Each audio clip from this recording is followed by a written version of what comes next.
race fans, and welcome to another edition of the Triple M Pulling Truck Series here live on the NASRA 360 Racing Network. My name is William Tiller, and here tonight I am joined by Hunter Parsons up here in the booth, and Adam Flieger is the man behind the decks. Here tonight we are taking on the great state of Texas, and everything is bigger here in this great state of Texas. And here tonight the action will be even more bigger here tonight, Hunter, as we're coming off Stephen Like's huge performance at the Tricky Triangle. Let's see if Stephen can continue that on here tonight. What do you expect from Texas Motor Speedway? For sure. Thanks for having us again tonight. And tonight we're looking at a really big field here. I believe we're pushing over 42 drivers is what I'm looking at right now. So a very full field here for the NASRA 360 Triple M Pulling Truck Series trucks here at Texas. I think it's going to be a little bit of a challenging race for a lot of these drivers. Texas, for those who don't know, it's very tricky to get around, save and manage tires. And talking to some of these drivers beforehand, track's very loose, so tire wear going to be a big thing tonight. Yeah, in a track that looks almost similar to Charlotte, what's a way to get around this track? Can you go off of anything from Charlotte Motor Speedway, or as you mentioned, this is a totally different animal? Yes and no compared to Charlotte. Very similar track configuration. You kind of have that little bit of a tri-oval through that front stretch, wide corners, but you're carrying a lot more momentum through here. 1 and 2, you really got to learn to back up that corner entry a little bit, manage that right front tire. But 3 and 4 here, it almost seems like you can drive a little bit harder right on the bottom of that white line and ultimately still have a really good run. But ultimately, 140 laps here tonight, it's going to be a task on who can be almost diligent with their tires. Yeah, let's see who'll take the victory here tonight in the Pultz Poppers 200. Now, Hunter, I was absent from last week's race at Pocono. For the folks that were just like me that unfortunately missed that race last week, what are some of the takeaways from last week? Last week, it was overall a very good race from a lot of drivers. Stephen Light, as you kind of mentioned earlier, very dominating performance last week. He led all but a handful of laps. We saw a lot of misfortune on a restart from D4 of Adam Newbert. Hopefully he can get that point in the right direction tonight. And took out a lot of heavy hitters. Keith Bradley, Robbie Richards was one of them, I believe. A lot of good drivers taken out. So that kind of opened up the door for opportunity for a lot of guys that we don't typically talk about here in the broadcast booth. But ultimately, it was Stephen Light and Stephen Thomas coming down to almost a photo finish there at the end of that one. So very good finish. I know some people weren't happy with second last week. Top 3, all right. But tonight, some drivers are going to be looking for some vengeance after last week's finish. Indeed, and every series that NASRA puts on here, the NASRA 360 Racing Network always has a little bit of competitive edge. It always gets the juices going week in and week out. And here tonight, we just watched Ted Wade now on the top of this qualifying grid. Just ran a 30-30 right there. But looking at that grid also, Hunter, it's very, very tight. And you just spoke about it, how tight these races are. I don't think you can get any more tight than these qualifying times currently on the grid. For sure. Like we keep talking throughout the season, very stacked field. So every qualifying position you can get to start yourself up front is going to be a big advantage. You definitely don't want to be starting that middle to the back of the pack, especially right now with what these drivers are saying with the track conditions, the heat, and just ultimately such a full field. It's surely going to be wild until we start having drivers figure out where they're going to be, where they want to situate themselves until everything kind of almost pans out throughout the field. And speaking of panning out, we just spoke about just a little while ago the performance that Stephen Light put forth at the Tricky Triangle, dominating that race there, Hunter. I think we're going to get a chance to catch up with him here in just a second.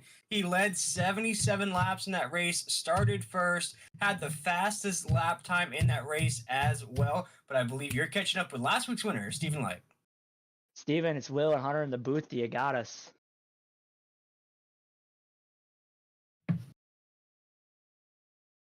Stephen Light, you got us here in the booth at NASRA 360 Racing Network. All right, I'm back, guys. Zach, you there? Stephen, it's Will and Hunter in the booth. We talked about your performance last week at Pocono. very dominating. I believe 77 laps led, started on the pole, and just never looked back. What's it going to take to repeat that dominant run tonight? As we look right now in the qualifying order, you're sitting fourth, very good position. What's it going to take to bring it home again tonight? It's going to take a lot of tire management. This track's a lot worse on tires than Pocono was, so you're just going to have to really manage your stuff the entire run every time you put a new set on. I think it's going to come down to tires at the end of this race versus what it was last weekend. Definitely a good lap by Ted Wade. I was running some 20s practicing qualifying earlier in practice and just underdrove the turn 1 and 2 a little bit, but still a good starting spot, and hopefully keep it clean and have a good race. Yeah, we kind of mentioned that qualifying position. How important is it to put in a good lap, especially at somewhere like Texas, where you mentioned that tire wear is going to be a little bit tricky tonight, and overall just the handling of the truck is going to be a lot different? I think not being on the front row starting off, I think it's a little easier to manage your stuff because really everyone's just trying to ride the first half of the run, 3/4 of the run. So not being the one setting the pace, I think it allows you to, as long as you keep the guy in front of you, first few guys in front of you in sight, you can save your stuff a little bit better than leading the race. I've always thought it was harder to save your tires leading a race than it is to be behind a few guys. So we'll just try to keep our stuff under it for as long as we can in each stage and at the end, and hopefully have enough when it's time to go those last 8 to 10 laps that we can get some good track position, and get some good stage points and be there at the end. For sure, you mentioned stage points, being there at the end. Big combination of things that got to go right to pull it off again like you did last week. So we'll let you get back to your team as qualifying is going to be expiring here in the next minute or so, and hopefully we'll get to talk to you a little bit more throughout the night. Sounds great. Appreciate it. Again, that was your last week's winner, that 97 BP Racing for Autism, number 97 of Stephen Light, currently rolling off fifth on the grid tonight, Will. Yeah, rolling off fifth currently right now. We look at Ted Wade at the top of the grid. We have Bradley up there. Nathan Maurer is a winner so far here in the Triple M Pulling Truck Series. He won our first race of the season here in this series. Look at Hardwick right there in fourth. Just spoke about Stephen Light in fifth. Thomas in sixth. Newbert in seventh. Right now, Painter is in eighth. Lothian in ninth. And McKinnon, nice little qualifying run from Mike McKinnon there, and currently in the 10th position. Now, Hunter, we talked about how the Texas Motor Speedway is a little bit different. Are we going to see any kind of 3-wide racing here tonight, or is the draft going to be the biggest aspect of tonight's race? I think you're going to see some 3-wide racing right here at the beginning. You're going to want to try and pick up as many positions as you can, as quick as you can. After 7, 8, 9, 10 laps, those tires are going to start to fall off, and making some passes are going to be tricky once those tires heat up. The truck gets really tight, so at that point it's going to become a momentum deal where you're going to want to maybe do a little bit of tandem drafting to just keep up that space. But once you get down to those corners, the truck's going to get very tight and very quick. So you're going to see a lot of guys pushing up. Once you do that side-by-side battle, it's definitely going to get a little tricky for that car on the bottom, not being able to have that speed and momentum. Yeah, as we're now watching the conclusion of the qualifying session. Looks like Ted Wade will start on the pole here tonight. Already put some cash money in his pocket to start off the race here tonight. As we await the field to go ahead and get gridded up, ready for that drop of the green flag here in week number 3, the Triple M Pulling Truck Series here on these fantastic Friday nights, Hunter. We're going to break down the format of tonight's Pultz Poppers 200. We're going to run stage 1 of 40 laps. Stage 2 will be 80. That's 40 laps in between, and the end of the race will happen on lap 140. That will give us a run of 60 laps. But go ahead, Hunter, and start off what our starting grid will look like here tonight. Rolling off the pole tonight will be the number 2 of Ted Wade, top 4 runner last year in the point series. To his outside, number 29 of Keith Bradley. To that second row is going to be your point leader right now, the 971 of Nate Maurer. To his outside, Zach Hartwick in the 93. Next row will be your winner from last week, the 97 of Stephen Light. And to his outside, the 23 of Stephen Thomas. From there on back, we go to the number 4 of Adam Newbert. And to his outside, the 99 of Devin Painter. Row number 5 will be the 43 of Blake Lillian. And to his outside, the number 13 of Michael McKinnon. And 11th, we have Justin Lumpkin right there. 12th, we have Chris Cinnamon racing out of Canada. In the 13th position, we have Joey Doucette. In 14th, we have Mason Maggio. In the 15th position, Jose Luis Rivera. In 16th, we have Robert Richards. In 17th, we have Taylor Peacock. In 18th, Dana Shepard. 19th, Troy Pitts. And in 20th, we have Derek Kilgore. Rolling off in that 21st position, we got the number 9 of Chris Blanchard, and his outside the 53 of CJ Fonda. Row number 12 is going to see the 30 of Ron Hunter, and to his outside the 22 of Jeff Sickles.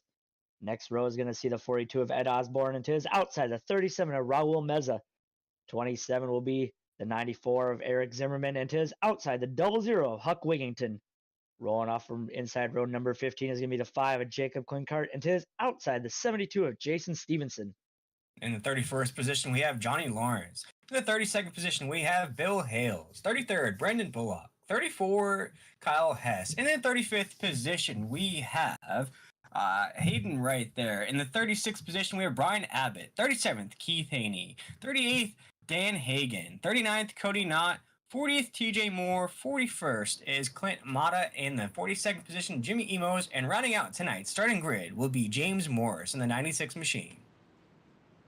Very full field here tonight at Texas for the Pultz Poppers 200. 42 trucks, I believe, will actually make the call tonight. So, well, we're in for a really good one tonight here with a full field at our first mile-and-a-half track of the season. As I mentioned, the action is bigger here in the great state of Texas, just like everything else in this great state. You see the stars on that outside wall. You see the trucks ready to go.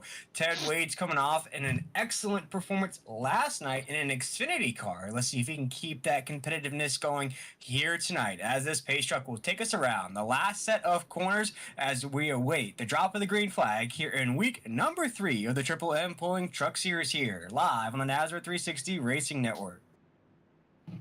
You mentioned the number 2 at Ted Wade last night, having a really good run at Las Vegas. Last season, he was one of your top 4 contenders for that championship, ultimately falling short to that 23 of Stephen Thomas. This season, Ted Wade, not a full-time runner, but still one to be watching throughout his part-time career here in the Friday night Premier Series of the NASRA trucks. As we check out Ted Wade right now, I believe we are still under caution, awaiting the start of tonight's event. Pace truck's going to take us around, looks like one more time around this racetrack. And, Hunter, as we have this one more lap to discuss this real quick, you just spoke about Ted Wade. Who else do you have your eye on here tonight? The last few weeks, that his partner on that front row, that 29 of Keith Bradley, he's had some unfortunate luck at Daytona. Getting caught up in a caution wreck. Last week, he got bad pit stop under caution, and then that next restart I mentioned, the 4 of Newbert, having a bad shift and ultimately taking out Bradley as one of the cars in that wreck. So Keith Bradley certainly looking for a nice bounce back here. Yeah, definitely. You got to also keep your eye out on the 2 winners here so far this season. Nathan Maurer in that 971 and Stephen Light, both who will start inside the top 5 at the drop of the green flag here tonight. Nathan Maurer with an incredible performance to kick off the season. Stephen Light with another dominating performance at Pocono here now in week number 3. Let's see who can join those 2 drivers in the playoffs here in the Triple M Pulling Truck Series. But here we go, race fans. The pace truck will take us off of corner number 4 as we await the drop of the green flag. Barney is ready. We're ready up here in the booth. Let's get a great big Texas yeehaw as we're going green flag racing here in the Triple M Pulling Truck Series as Ted Wade takes us down in corner number 1. Very good start for that 2 machine of Ted Wade getting out front. We kind of talked, Stephen Light kind of talked about earlier, he didn't want to be that leader. He didn't want to be out front setting the pace, burning up those tires, but Ted Wade certainly has the ability, the skill level to be out front and still manage his equipment. So far as Ted Wade takes us off of corner number 4, still our race leader right now here on lap number 1. He will lead the first lap here in the Pultz Poppers 200 across the line. Ted Wade still is our race leader down to corner number 1.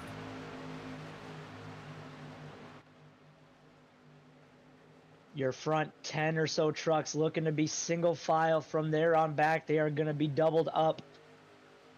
Right now you're looking at the 23, I believe the 23 of Stephen Thomas and the 99 of Devin Painter going side by side through turns 3 and 4. Yeah, Devin Painter on the outside in the 99 machine, the only truck out there so far.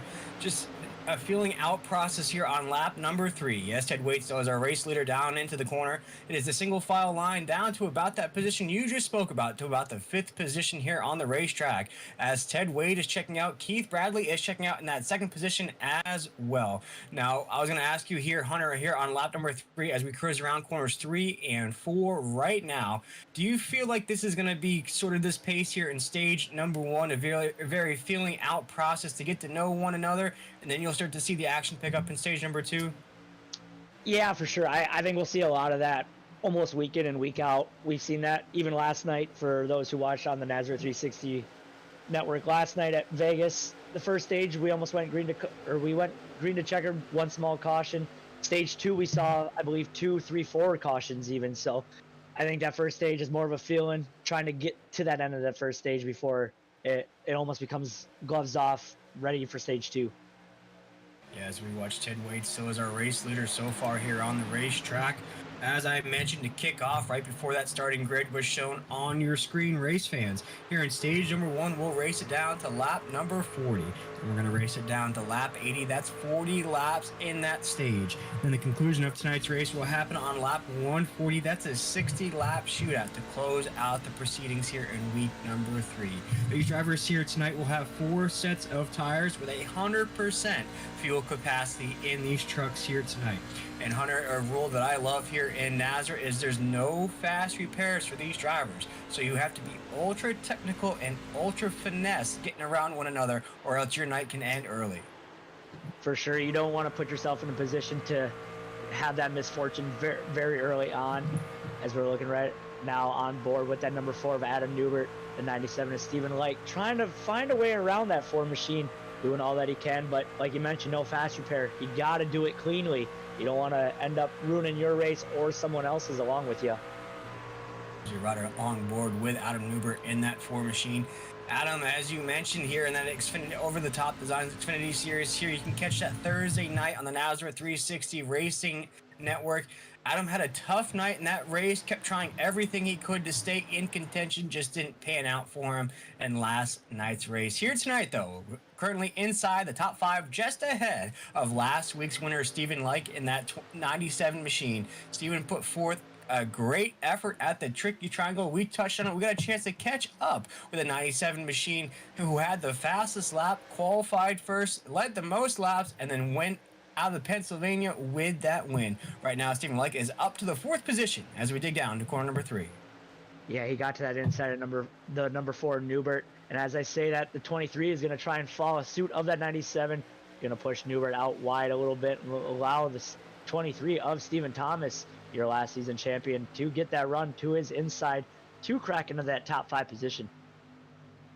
We'll get that ticker working for you folks at home in just a little while. Currently just showing the top 5 on the racetrack, which is bookended by that 23 machine that you just touched on of Thomas right now. Here we're on lap number 9 here in the Pultz Poppers 200 as Ted Wade, so as our race leader, just put down a 30.4 as we go along the front stretch, make it lap 10 down to corner number 1. Yeah, right now that 2 and 29 machine teammates right now on that Upfront Motorsports team. Currently, I believe a 3-second gap right now to that 3rd place position. So those two are definitely checking out of this one early. While you're looking on board right now, that 971 of Nathan Maurer, your 2 winners from this season already, trying to battle out for that top 3 position. As you're looking at that 97, he's going to close the gap really tight on that 971 in the corner, get that run off through 3 and 4, and take that position as they go across the line, this time by right now Stephen Thomas, just following suit with that Stephen Light machine. And Will, last week, I'm not sure if you had to catch up on it while you're on vacation, as we have a caution right now, but those two ultimately last week definitely made that race interesting towards those last 3 or 4 laps. Stephen Thomas had pretty big gap between him and the leader. Last lap, Stephen Light kind of missed that little hairpin corner there off in turn 2, and ultimately gave Stephen Thomas a chance for that win. Yeah, as we wait to see what brought out our first caution of the night here, as we check out this on the pole instant replay here on the NASRA 360 Racing Network. Looks like Raul Meza in the 37 is going to clip the one right there. The one's going to do a little tumbling there here in Texas. Going to hit the outside wall, going to tumble down the racetrack there just a little bit. Going to catch up to see who that one machine is. Looking like a stormtrooper here at Texas Motor Speedway. All white. That's Chris Hacker there. That's going to basically get clipped on the right back fender there. That truck right across the start finish line. That's going to send Chris right into that topside wall. Yeah, unfortunate for Chris Hacker. He's a newcomer in the league tonight. This is his first race out. Certainly not the opening he'd like to have here tonight. It just looks like he gets clipped by the 37er Raul Meza, and after that he's just along for the ride. Yeah, and that's just a strange move for me there, Hunter, because Raul is a veteran, I would have to say, here in NASRA and across all sorts of iRacing leagues there. Knows exactly what he's doing on the track, but right there just looked a little curious to me. Maybe Raul was trying to get ready for that corner number one down there, maybe slowing down a little bit. Just maybe didn't know that Chris was there to the inside. Just looks like maybe a little bit of an incidental contact there on that back right fender. But unfortunately, as you mentioned for Chris, that will end his night early here tonight. Yeah, unfortunate for a few other drivers. I believe it grabbed the 98 of Jimmy Emos and the 30 of Ron Hunter. All three of those drivers going a lap down here early on in this first stage. Yeah, it's not the way you want your night to start off there, Hunter, as right now we watch Ted Wade here under caution here in week number 3 of the Triple M Pulling Truck Series. And we see exactly the 98 machine. Jimmy Emos looks like he's going to stay out on the track, but it looks like he's going to go around and go to the tail end of this pack here, Hunter. Yeah, maybe he got just with the scoring right now showing a lap down, but luckily for that 98, doesn't look like he has too much damage, so he will continue on for the rest of this one. Yeah, very long race. A lot of race still to play out here, race fans. As we check out that grid right there, looking at Robbie Richards down there in the 16th position in the 48. Looking at Jose Rivera in the 17th position. A lot of names currently outside of the top 15 could still be in contention at the end of this race. For sure, it's a long race. Some of these guys, we talk about it almost every week. They might just not have the qualifying effort down, but they have their long race strategy in plan. So some of these drivers like Chris Cinnamon, we see right now outside the top 10. He's always a threat to have week in and week out. So right now he's currently trying to make his way through the field here early on. Still at 14 of 140, so plenty of time for that number 3 machine. Plenty and time indeed there, Hunter. And we look at some of the key aspects of tonight's race, and these drivers will only have 4 sets of tires. Now, you look at how many laps we have here tonight. We have 140 laps. How do you go about that tire strategy of figuring out when to use those sets? Yeah, so right now these guys are looking at, I believe, 4 stops, I believe, on their fuel. So 3 extra sets of tires for these guys to take, so they can take a set at the end of this stage, end of the second stage. Well, for that 60 laps in that final stage, they only have 1 set left. So my mistake, they'll have a three stop race. So if that last stage goes green, you almost need to plan that out accordingly. So if you want to take tires in the first 2 stages, you only have 1 set left for that third stage, or you can save your tires now and not take a set at the end of this stage and stretch it all the way to the end of stage 2, leaving yourself with 2 extra sets in that last stage if there is a late race caution, where we kind of saw that last night at the end of stage 1 where Dustin Scruggs took a set late in stage 1 but was able to drive through the field within a lap or 2 to get second in that stage. So new tires are definitely going to be a key here tonight. As we watch the pace truck take us around one more time, we want to thank everybody for tuning in to tonight's race here on this fantastic Friday night. And as we have this chance here under the first caution, we invite everybody that's watching along with us here on YouTube, here on the NASRA 360 Racing Network, to shout out who you're cheering on here tonight. Who do you think is going to take home the week number 3 victory here at Texas? We have our picks here. You picked, well, you're looking down the grid there just a little bit, Keith Bradley in that 29 machine. You know, I like Nathan Maurer in that 971, but it could always be somebody new here in the Triple M Pulling Truck Series. For sure. There's always a bunch of heavy hitters in here. And honestly, looking at the list right now, anyone in that top 15 could easily pull away with a win here tonight. It's just all going to come down to that last pit stop in that final stage. When you take your set of tires, any little bit of luck or anything like that. So definitely anyone could win here tonight, or any week for that fact. Anyone, any week, any given Sunday, as they say in football. But as the pace truck pulls off of that lead pack, we are coming off of corner number 4. Ted Wade will take the green flag, and we are green flag racing once again. Lap 16, Ted Wade takes us down into corner number 1.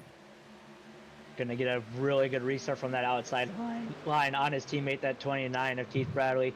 Gonna put himself back out in front here with just about 24 laps to go in this stage here. Everyone single filed out through that top 7 or 8 drivers, but we got a little bit of 3-wide action back there, as we mentioned early on, Will. Right now, looking like the 81 of Peacock, the 64, I believe it is, along with, I believe, the 18 of Lumpkin even on that outside.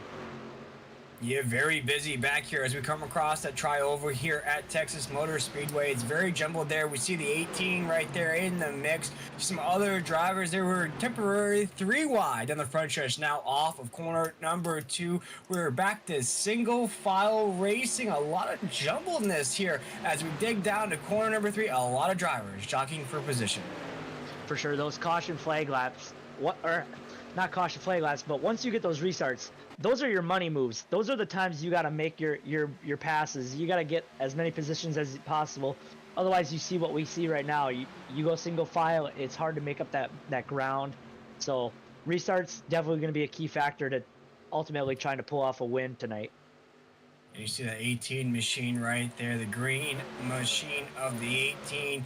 You see right there, as you mentioned, Hunter, as we're keeping an eye out on this pack here as we come around 3 and 4, it's exactly what you're talking about. You see a lot of drivers trying to inch forward, trying to increase their position on the grid, but it's just very, very difficult here at Texas. For sure. And a lot of it has to do with this turn 1 and 2 especially. You get too high, you almost scrub speed while you're running that top side, but if you're running that very bottom groove, as we don't see a lot of drivers doing right now, it really wears down that right front tire. You got to stay right about a lane to lane and a half off the bottom, and then we go down in turn 3 and 4, and you need to be right on that white line as we see the 64 right there.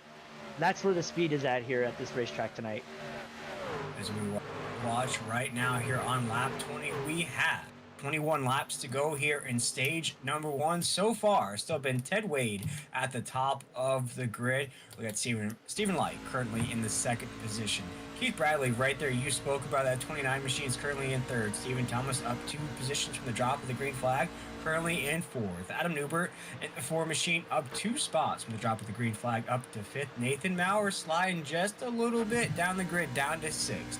Devin Painter is in 7th. Blake Lothian has slowly but surely worked his way up there, up 1 spot from the drop of the green flag in that 43 machine, currently in the 8th position. Chris Cinnamon, you spoke about him here tonight, Hunter, up 3 spots from the drop of the green flag up to 9th. But Zach Hartwig starting to slide down 6 spots from the drop of the green flag down into 10th. For sure, and some of these drivers might just be biding their time, trying to stay alive, because still got 20 laps to go, 19 to go this time by in the stage. 40 laps is a long time on these tires, Will, and you almost got to know when to hold off and then when to just take off and try and go and get up front as quick as you can. And mentioning of getting up front, looking right now, that 2nd position was taken over by the 97 of Stephen Light, so almost he might be flipping that switch. Time to go, trying to get that stage win here, as he is looking like he's closing the gap a little bit on that 2 machine of Ted Wade. Yeah, he's just a little bit faster than our leader. Looking at those lap times that just went by, Ted Wade laid a 31 flat, but Stephen Light ran a 30.9, so just a little bit faster currently than our race leader, and he is right on that back bumper of that 2 machine. As we dig down to corner number 3, we see Stephen Light riding on board with the 97, see if he can battle for the lead as we go to the apex of 3 and 4. Yeah, and I mentioned it, about 17 or 18 to go on the stage, and to touch on what you said earlier, or what Steven even said, he doesn't want to be up front. He wants to keep that car in front of him close. So he might just be toying with Ted Wade right now, trying to get him to push a little bit harder, save those tires. Oh, as the 2 gets a little bit loose off of turn 2, that's going to open the door for the 97 to Steven Light. There you have a new race leader heading down the backstretch into turn number 3 and 4. He's going to bring the 29 of Keith Bradley with him to take over that second position. But all eyes right now back on that 97 of Steven Light, taking the lead back once again, trying to continue from last week's win at Pocono. Yeah, Stephen Light, our new race leader, takes us down to corner number 1 here on lap number 25. Took Keith Bradley along for the ride. Now Ted Wade is slid down into the 3rd position just by getting a little loose on the exit of corner number 2. As you mentioned, Hunter, though, Stephen Light is trying to pick up where he left off last week at the Tricky Triangle of Pocono. As mentioned, put forth a dominant performance, trying to replicate that here as we make it lap 26 down to corner number 1. Right now they're coming up on a lap car. That's going to be a 37 of Raul Meza. But that 29, he's not letting go of that 97 so easily. They came through that tri-oval, and Keith Bradley was sucked up right to that left rear of Steven Light, trying to get him a little bit of a bump and run to try and get around him here. But Keith Bradley certainly not one to back away from a challenge here. Keith Bradley so far here in this series been one of the strongest competitors. Oh, as you see, Stephen Light's going to brush the topside wall there off of corner number 4. That's definitely going to kill the momentum of the 97 machine, as Keith Bradley easily is going to go to the inside there, slices through that position like a butter knife. Off of 2, though, Stephen Light is not going to let the light go out on his chances here, as he is battling now to the inside of Keith Bradley down into 3. Steven Light and Keith Bradley, I think we're going to be talking a lot about these 2 drivers going back and forth all season. Certainly 2 drivers that have shown their dominance very early on in the season here, as they're going to go side by side across the line this time by give the lead back to the 97 of Steven Light down into turn 1 and 2. It could be lap 1, it could be lap 10, it could be lap 139. These drivers don't care, as they are side by side off the exit of corner number 2. We have quite a battle for the lead down to corner number 3, still side by side drag racing around Texas Motor Speedway. One person that's got to be liking this right now is the 2 of Ted Wade. These 2 drivers racing side by side, definitely using up a little bit more tire wear than what Ted is right now. So right now, Ted's just kind of riding and biding his time until the end of the stage.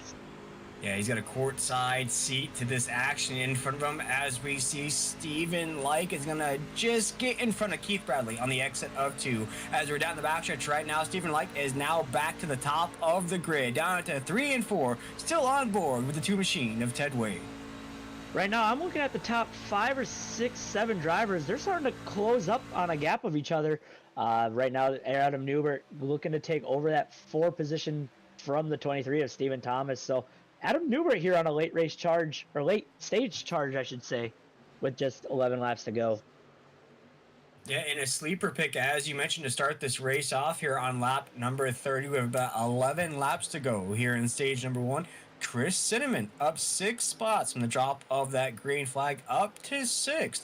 As you mentioned, that gap is starting to close between these positions here at the top of the grid and the rest of the field, and I think it's being led by the 3 machine of Chris Cinnamon. Yeah, right now Stephen Light driving away, but a 3-car battle here for second, and we kind of missed it off stream there, but the 23 of Stephen Thomas made contact with the wall outside of turn 2. That's going to drop him all the way down to 9th and give Cinnamon back up to 6th, but right now a 3-car battle, almost 4-car battle for that second position between the 29 of Bradley, the 2 of Ted Wade, the 4 of Adam Newbert, and the 971 of Nate Maurer. You see right there, Ted Wade is in between Keith Bradley, that 29. Adam Newbert in that 4. Ted Wade saw his dreams shatter there as he got loose off of corner number 2 just a little while ago. Now having to battle the rest of the field to stay inside the top 5. As we come off of 2 right now, Keith Bradley still going to hold that position. There goes Adam Newbert to the inside of Ted Wade, trying to take a position away from that 2 machine. Nathan Maurer is going to follow him to the inside here on 3 and 4. We have a battle as we're side by side on the exit of 4. You gotta think to wonder, did that number 2 use up his tires early on in that stage when we watched him drive away from the 29 of Bradley? You almost gotta think for this next stage, or even stage 3, what can he take to learn from that and ultimately try and gain that extra bit of ground to have it at the end of the stage, as now he's going to be getting passed by the 971 of Maurer for that fourth spot. And now, Hunter, as we dig down to corners number 3 and 4 right now, still our race leaders pulling away just a little bit. We saw Keith Bradley in that 29. For Ted Wade, now this is a question for a driver's aspect there, Hunter. If you get loose one time, are you starting to second guess how you're driving around the track? Because it looks like Ted Wade now is starting to fight that truck a little bit after getting loose off of 2. Yeah, you almost drive with a little bit more hesitancy, especially being this early on in the race.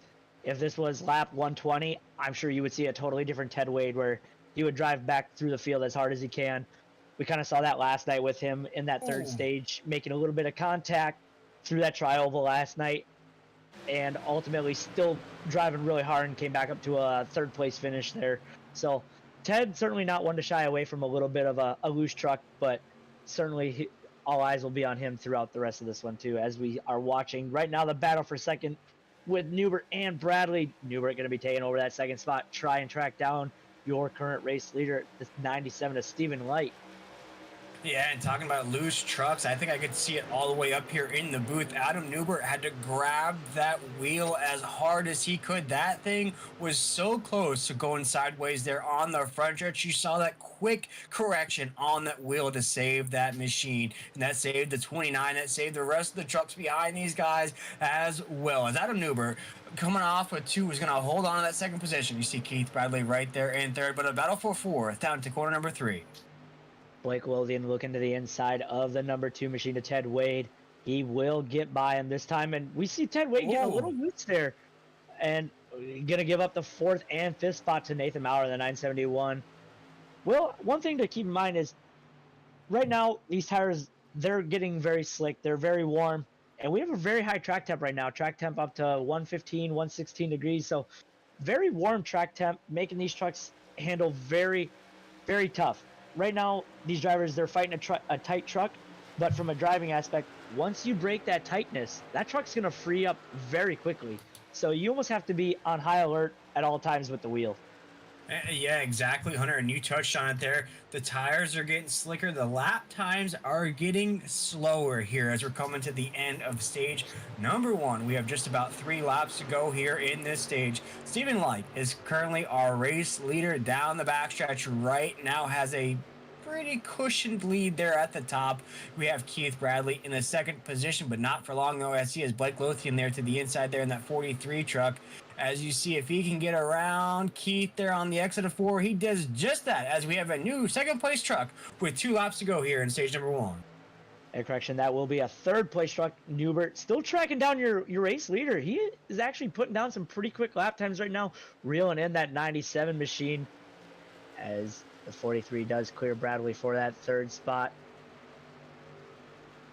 Yeah, that was my mistake there, as Adam Newbert, and you just touched on it there, Hunter, as we come around 3 and 4 right there, is gaining some traction there on the 97 machine. Now, whether or not he'll have enough time here, as we have 1 to go here in stage number 1, down into corner number 1. Stephen Light looking to keep his stage streak alive, winning the last 2 stages at Pocono.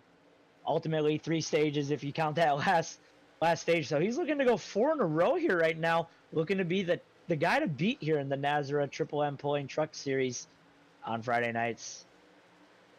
As Stephen Light comes off of 4 right now, it looks like he has sealed up stage number 1, as Stephen Light and that 97 machine will take the stage number 1 victory. But you see it right there, Hunter. Adam Newbert was right there gaining traction at the end of that stage.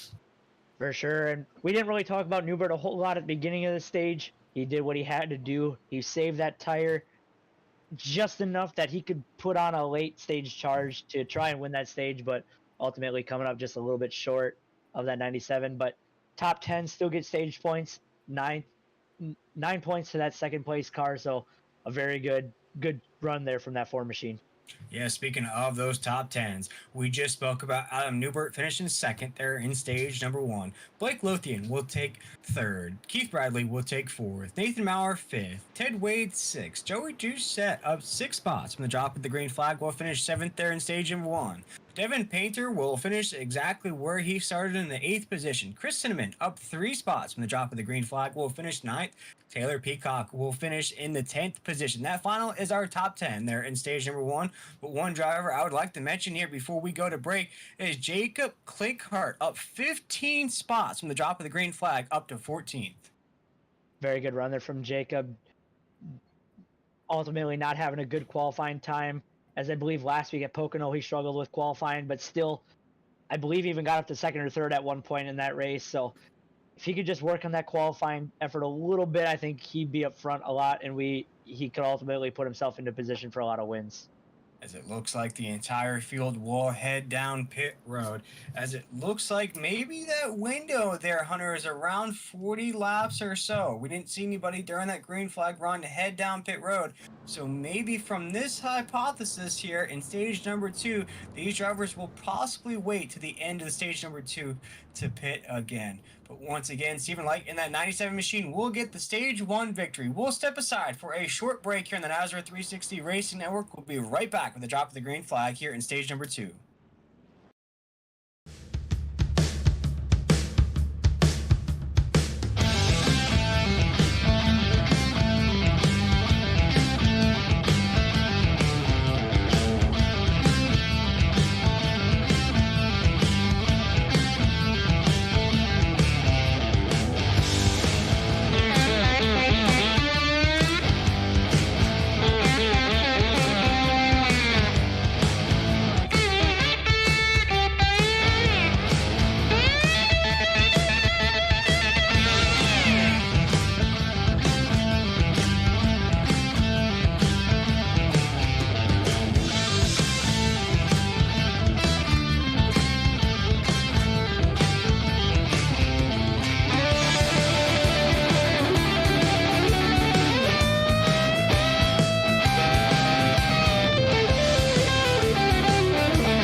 We are back, race fans, here at Texas Motor Speedway, here live on the NASRA 360 Racing Network. I am William Tiller here tonight, joined by Hunter Parsons here. And Hunter, we are under caution here as we just watched the conclusion of stage number 1, which was won by Stephen Like in that 97 machine. I believe you're catching up with that man right now.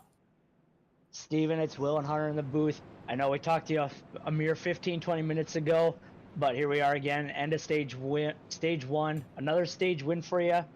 Definitely got to feel good to be on such a roll here on Friday nights.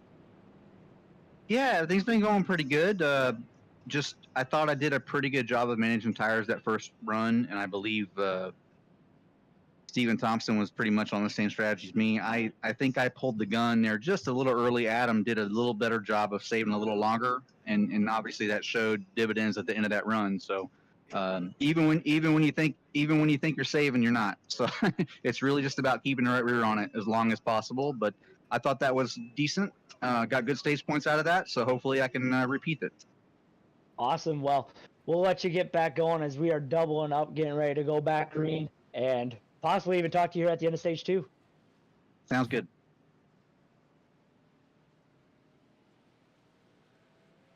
Again, that was your stage 1 winner, 4 in a row for the 97 of Stephen Light from that BP Racing for Autism team.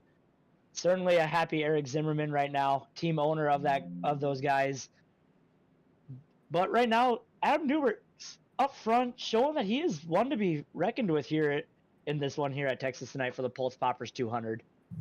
Yeah, you saw Stephen Like in that 97 machine really pick up where he left off at Pocono last week, built up a pretty good lead there. Adam Newbert there, I lost him on the racetrack for just a split second there, Hunter.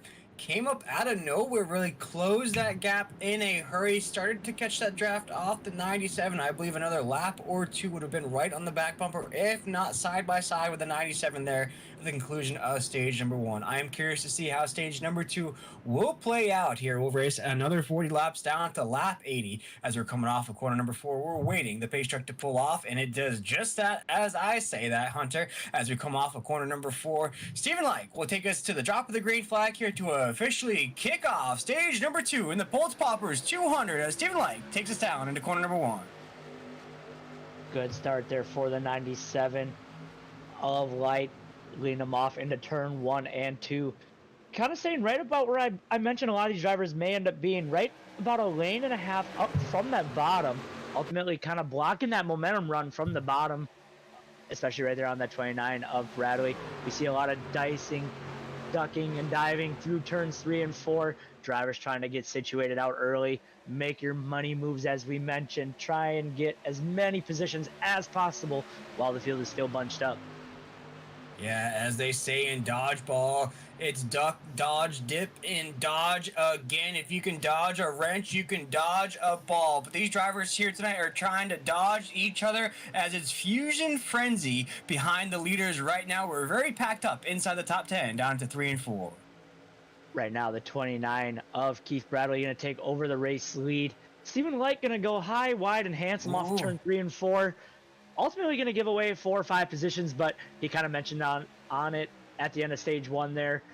He didn't want to pull the trigger too early. That allowed Newbert to kind of close in the gap on him early. So possibly some planning on that from that 97 machine there to start the stage off, kind of ride around, save those tires for the end of the stage. Yeah, Stephen Like, though, we're on an overhead point of view of the 97 machine. Looks like he might be having some difficulties inside of that cockpit. Made contact with the top side wall there just briefly. Now trying to hold on position, trying to use a bit of side draft to keep up with the rest of the field there. I'm wondering what's happening inside of that truck. But right now, currently, our race leader is Keith Bradley in that 29 machine. We have Ted Wade in second, but a big battle right now for third as we come off of 2 down the backstretch. Going 2 by 2, you're looking right now at the 3 of Chris Cinnamon. We kind of talked about him early, starting back in the 12th position. Right now, looking to go top 3 as he's going to bring along the 16 purple machine of Joey Doucette, coming off a top 3 run last week at Pocono. Going side by side with the 4 of Newbert through the tri-oval, through turns 1 and 2. Going to dive down low, try and get that run on the 4 of Newbert. The 81 of Peacock trying to stay tight to that 16 bumper of Doucette.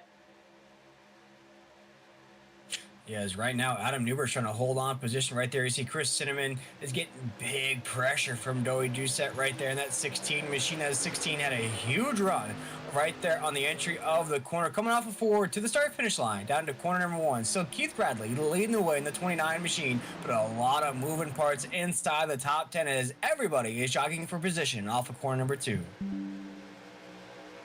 Right now, everyone going to be single file, but right now, one car not wanting to go single file is that 97 of Stephen Light.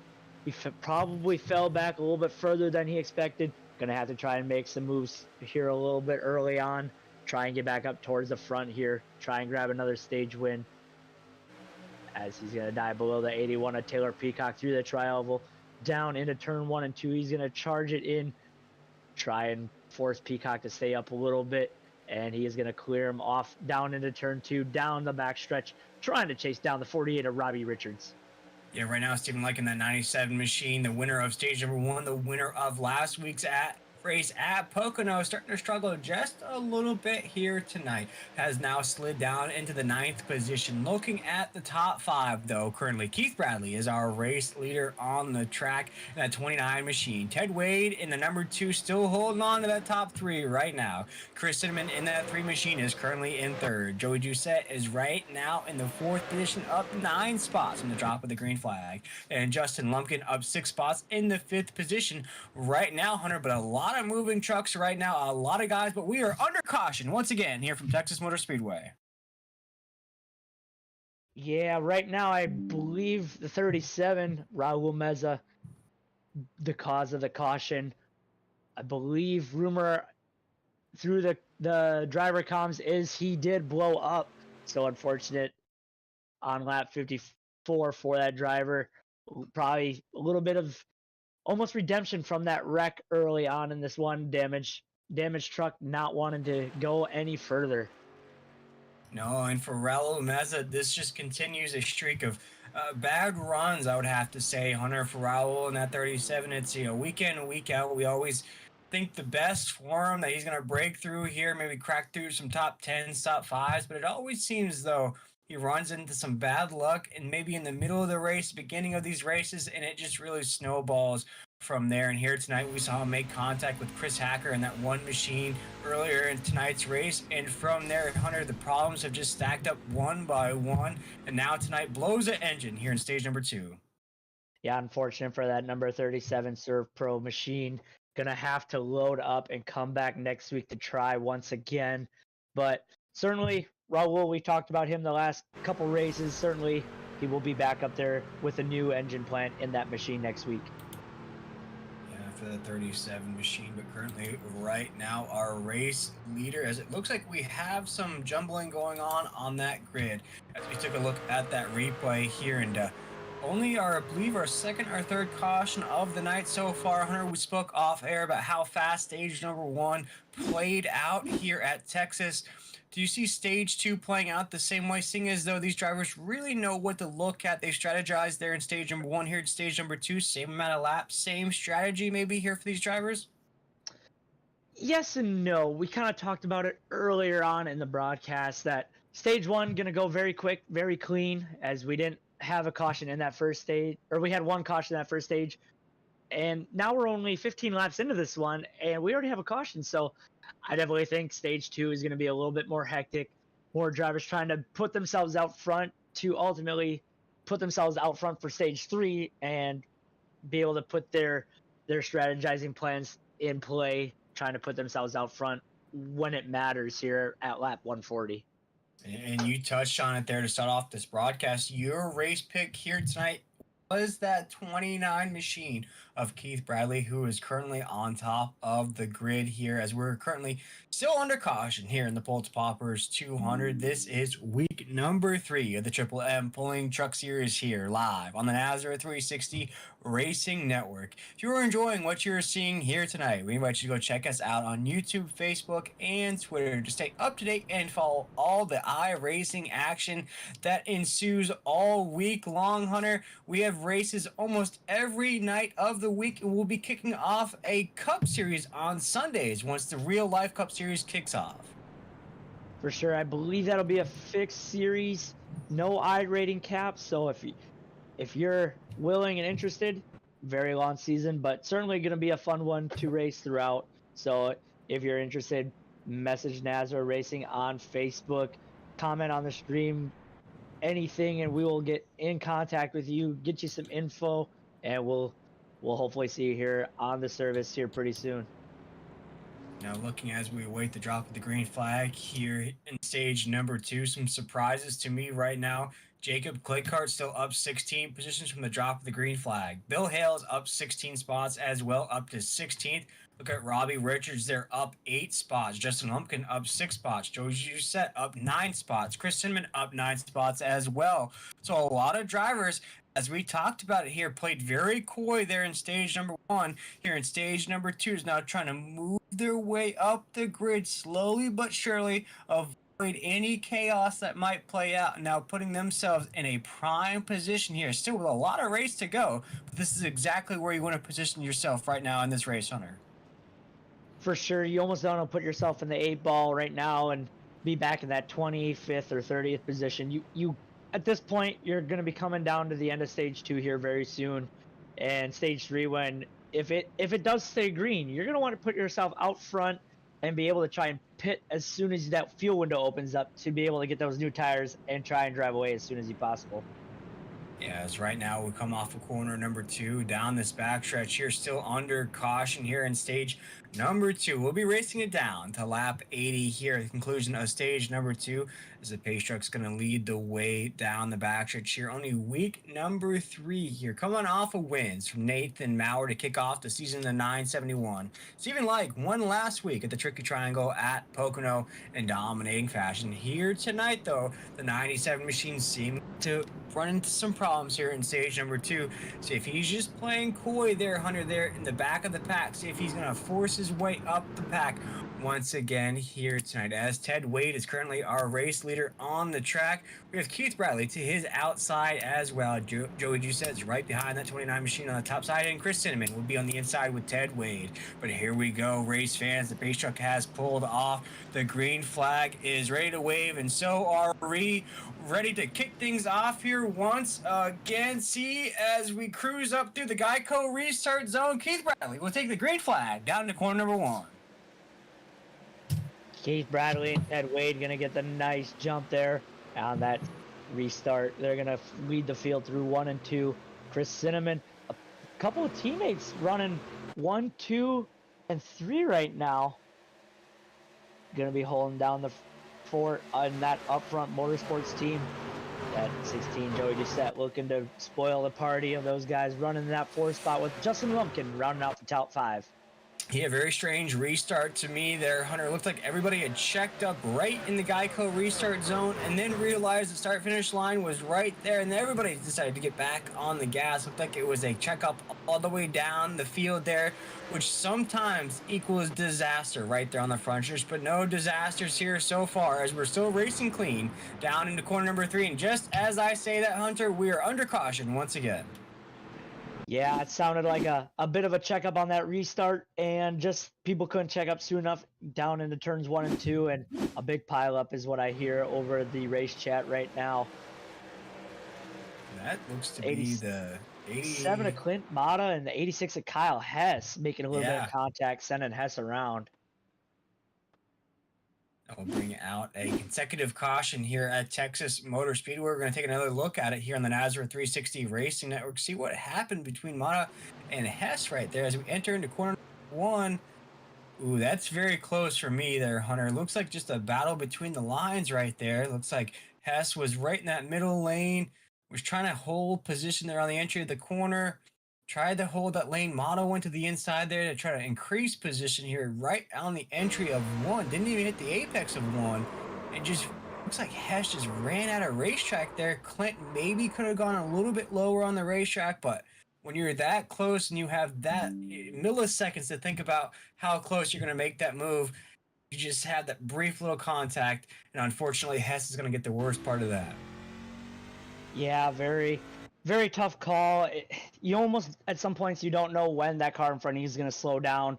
And if you're charging the corner, stuff happens so fast just at any racetrack. And we're not in real cars. We're in a sim, so sometimes it's just hard to judge what one another is going to do. As we have a brief break in the action, we'll take a break here on the NASRA 360 Racing Network. We'll be right back for the drop of the green flag as we kick things off once again here in stage number 2 of week number 3 of the Triple M Pulling Truck Series here on the NASRA 360 Racing Network.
welcome back, race fans, to this presentation of the Triple M Pulling Truck Series here live on the NASRA 360 Racing Network. We are just about halfway through stage number 2, coming off a caution between Mata and Hess right there. Looks like Hess just ran out of room, made contact with Mata, which sent Hess into that top side wall. Unfortunately, ending the night for Hess there here tonight. But right now, Keith Bradley in the 29 machines leading the way. Ted Wade is right on his outside. Joey Doucette's right there. Chris Cinnamon currently is our top 4 on the racetrack. We're waiting the drop of the green flag here once again in the Triple M Pulling Truck Series. Been a very competitive race so far there, Hunter, as we're working through some technical difficulties here up in the booth. Maybe Hunter went and got one of those hot dogs here at Texas Motor Speedway, but here tonight, been a very fast-paced race, but a very competitive race nonetheless. Yeah, and I went out and grabbed an ice cream cone. It's hot as hell out here, so definitely needed a little bit of a Sunday treat. But right now, you mentioned Ted Wade, Keith Bradley, Chris Cinnamon, all upfront motorsports drivers right now, kind of showing the way for these guys here at Texas. Yeah, as we're waiting the drop of the green flag here, as the pace truck still leading us down the backstretch right now, just cresting through that halfway point. One question I wanted to pop to you here, Hunter, as we head down the backstretch. We're going to have more cautions here in stage number 2. Does that change that pit strategy at all as we creep to the conclusion of this 80-lap run we're going to see? Not really. These drivers still had probably 15 or 20 or so laps if we stay green here in the second stage on these tires. And once you kind of hit that 5 to 10 laps, especially at this place right now, it's gonna just eat your right sides, and you're gonna want tires at the end of the stage regardless, unless you're running 18th or so on back, and you're saving your equipment, not really running. You might be able to save a set at the end of the stage and then make it last until you pit in stage 3. So, and actually have a set of tires left over. So right now, a lot of things going through some of these drivers' heads as the pace car is going to dive below pit lane. And Keith Bradley's going to be leading them back to the restart barn. He's waving the green flag high. As Keith Bradley giddies up down into corner number 1. He's loose out on the entry of the corner. Keith Bradley is sideways into the inside wall on the entry of corner number 1. Doesn't look like anybody else is involved. Keith Bradley went completely at a 90-degree angle at the entry of corner number 1. Makes contact with the inside wall. We are under caution here once again from Texas Motor Speedway. I am just not going to talk about Keith Bradley anymore this season. I have done it the last 2 weeks, and he has yet to finish one of the last 2 weeks, so very unfortunate for that 29, and just not sure what happened, if he just got a little loose in the 3, as you're going to get an on-the-pole replay right now as they're coming off the restart down into turn 1 and 2.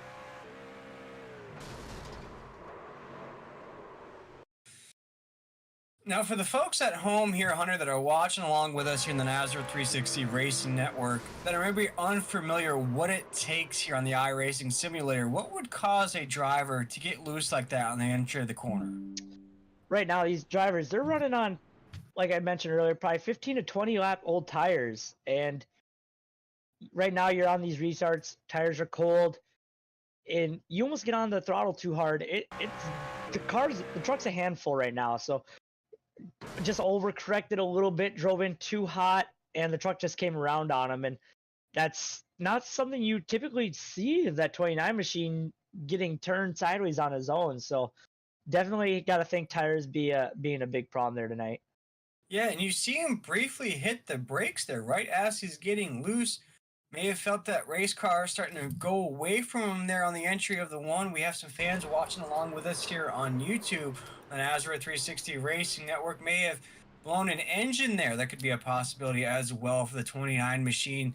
The way he had been racing here tonight, it is not totally out of the realm of possibilities, but definitely a strange occurrence for our race leader, who now looks to be out of tonight's race. Yeah, unfortunately, that's going to take out a very heavy hitter. Keith Bradley consistently running the top 2 or 3 tonight, and gonna definitely just hurt that option and open up the door for some other drivers here. Yeah, it didn't look like there was too much damage to the nose of that 29 machine. If you were Keith Bradley in 29, You're one of the most dominant trucks so far here tonight, about halfway through stage number 2. Do you try to roll that thing back out on the track, try to salvage some points out of tonight's race, or do you just call it a night and look forward to next week? At this point, I'd probably just load it up and sit back and watch the rest of the race, help some teammates out if you can. Right now, blown engine, that's going to be quite a bit of time in the required repairs. So, unfortunate for him, I don't see a point in trying to come back out and get any positions, as he's going to go probably 15, 20 laps down here before all is said and done. Yeah, and from the fan point of view, Sean Hamilton, who is usually a driver here in the Triple M Pulling Truck Series, says he downshifted there, which caused, as he said in his own words, he money shifted there, which caused that engine to blow. And now for me, I don't have a lot of experience here racing here in the iRacing simulator. Why would a driver downshift going onto the corners? I'm familiar with maybe braking or letting off through the corners, letting the truck really do its thing. What would cause Keith to try to downshift on the entry? I'm not quite sure at this kind of racetrack, being a little bit wider of corners, being more momentum based. Somewhere as the Coliseum, where we were a couple weeks ago, and maybe even Martinsville, those tight corners where you can downshift from fourth down into third, may be beneficial. But this racetrack here tonight, I don't see why he would be downshifting. So definitely a little bit of questions there for that 29 count. See, as we're under caution here, and maybe we'll get a chance to speak with that 29 machine, Keith Bradley here, as we see he's down pit road. And actually, he is on our YouTube chat now. He said he went into third and it wouldn't go into third. So it looks like that truck just completely gave up on him there on the entry of the corner. Yeah, very tough for that 29. And next week he's going to be trying everything he can to try and get a win here. He's had a rough 3 weeks to start the season, and certainly not looking good on the point standings right now. He's going to need a good couple finishes, maybe even a win to lock him into the playoffs here at the end of the regular season. But I believe, Hunter, you are catching up with Keith Bradley as we're still under caution here. Keith Bradley is now on the radio, that 29 machine. Keith, it's Hunter and Will in the booth. You got us here. Unfortunately. Not how we wanted to talk to you tonight, but kind of take us and the viewers through what happened there on that restart. I was just going through the gears, went to shift into third, and it didn't go into third. Very unfortunate. We weren't sure what happened, because it seemed like you got going really good out there on that restart, and going into one just kind of locked up on you and turned you sideways. Yeah, unfortunately, when it went to shift into third, it was like it was in neutral, but it wasn't. So, I mean, it blew it wide open. It is what it is. We'll come back next week strong. Yeah, we kind of talked about it early on.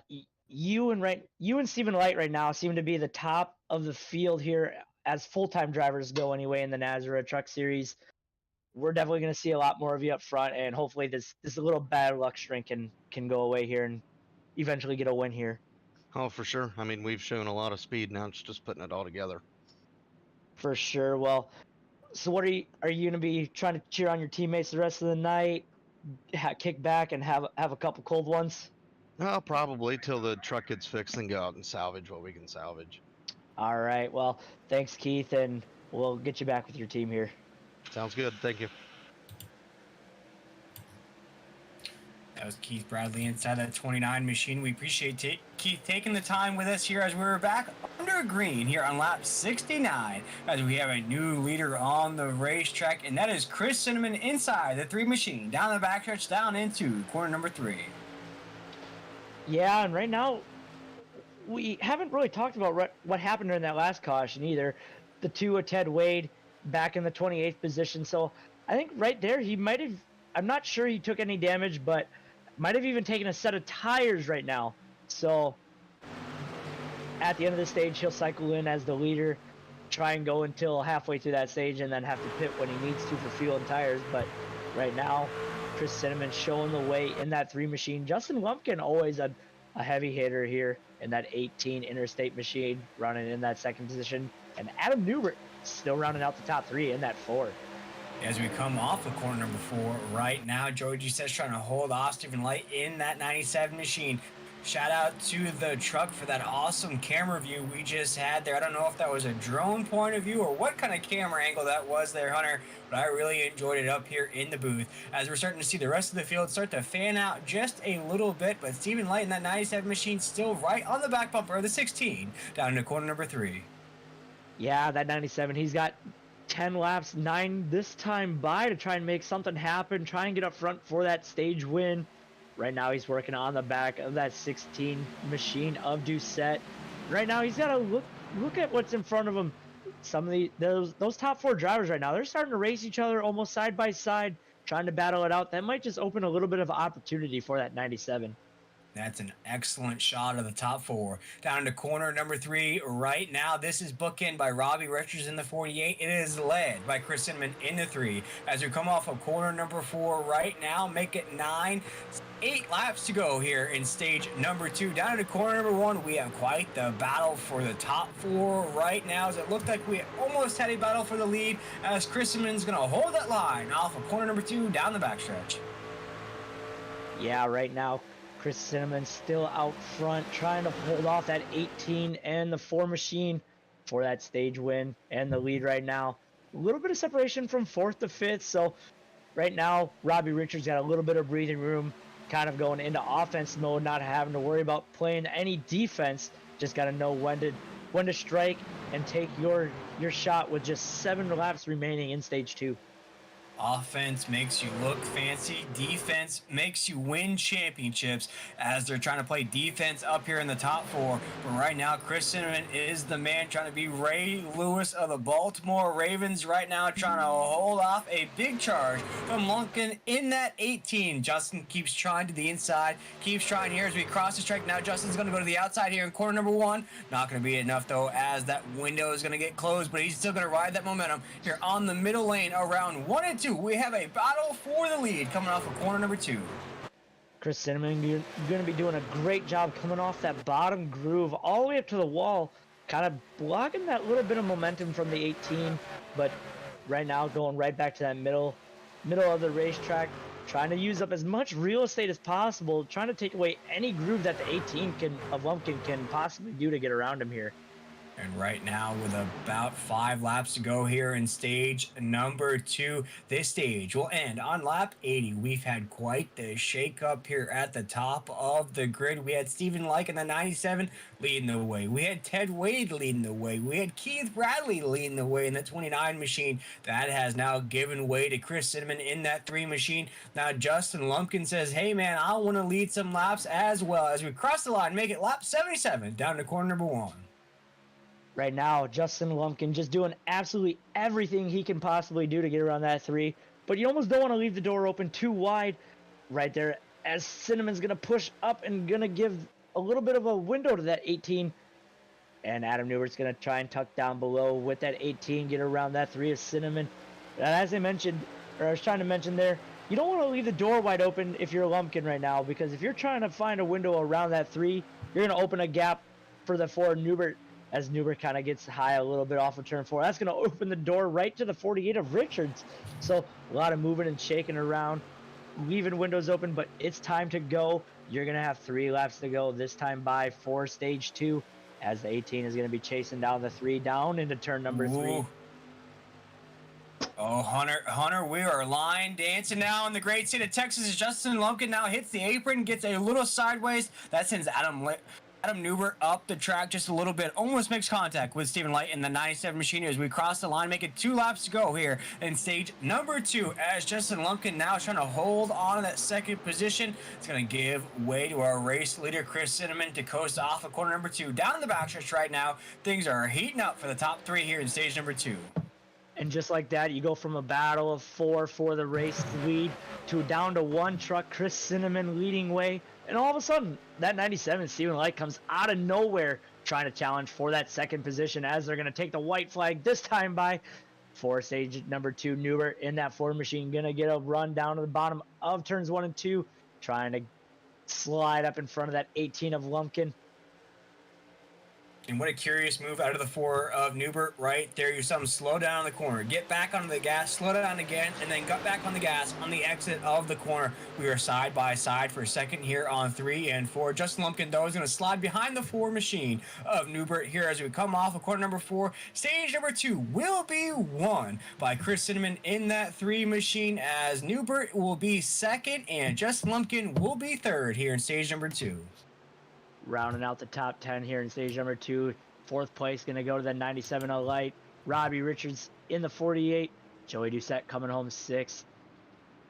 In that 7th position will be the 99 Painter. 971 and Nathan Maurer, Michael McKinnon. And rounding out the top 10, well, we got Jacob Klinkart cracking into the top 10 all the way from that 29th position. Yes, sir. I've been keeping an eye out on him all night long. He was up to the 14th, 15th position. That's up 15 from the drop of the green flag.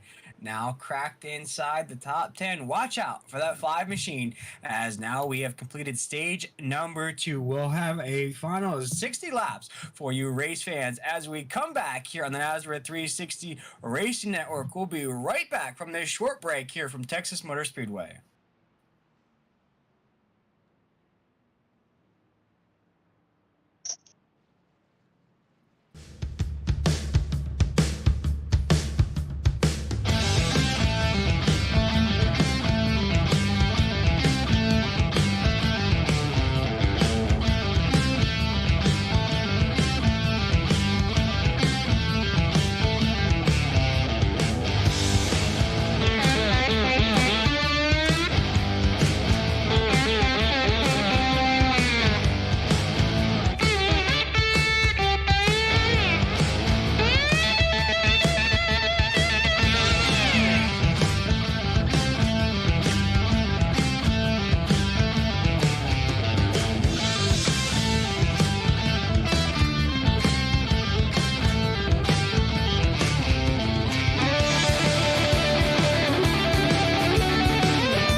Welcome back, race fans, to Texas Motor Speedway here in the Pultz Poppers 200 here live on the NASRA 360 Racing Network. This is week number 3 of the Triple M Pulling Truck Series, but we just saw the conclusion of stage number 2, who was won by Chris Cinnamon in that 3 machine. And I believe, Hunter, you are catching up with that man right now.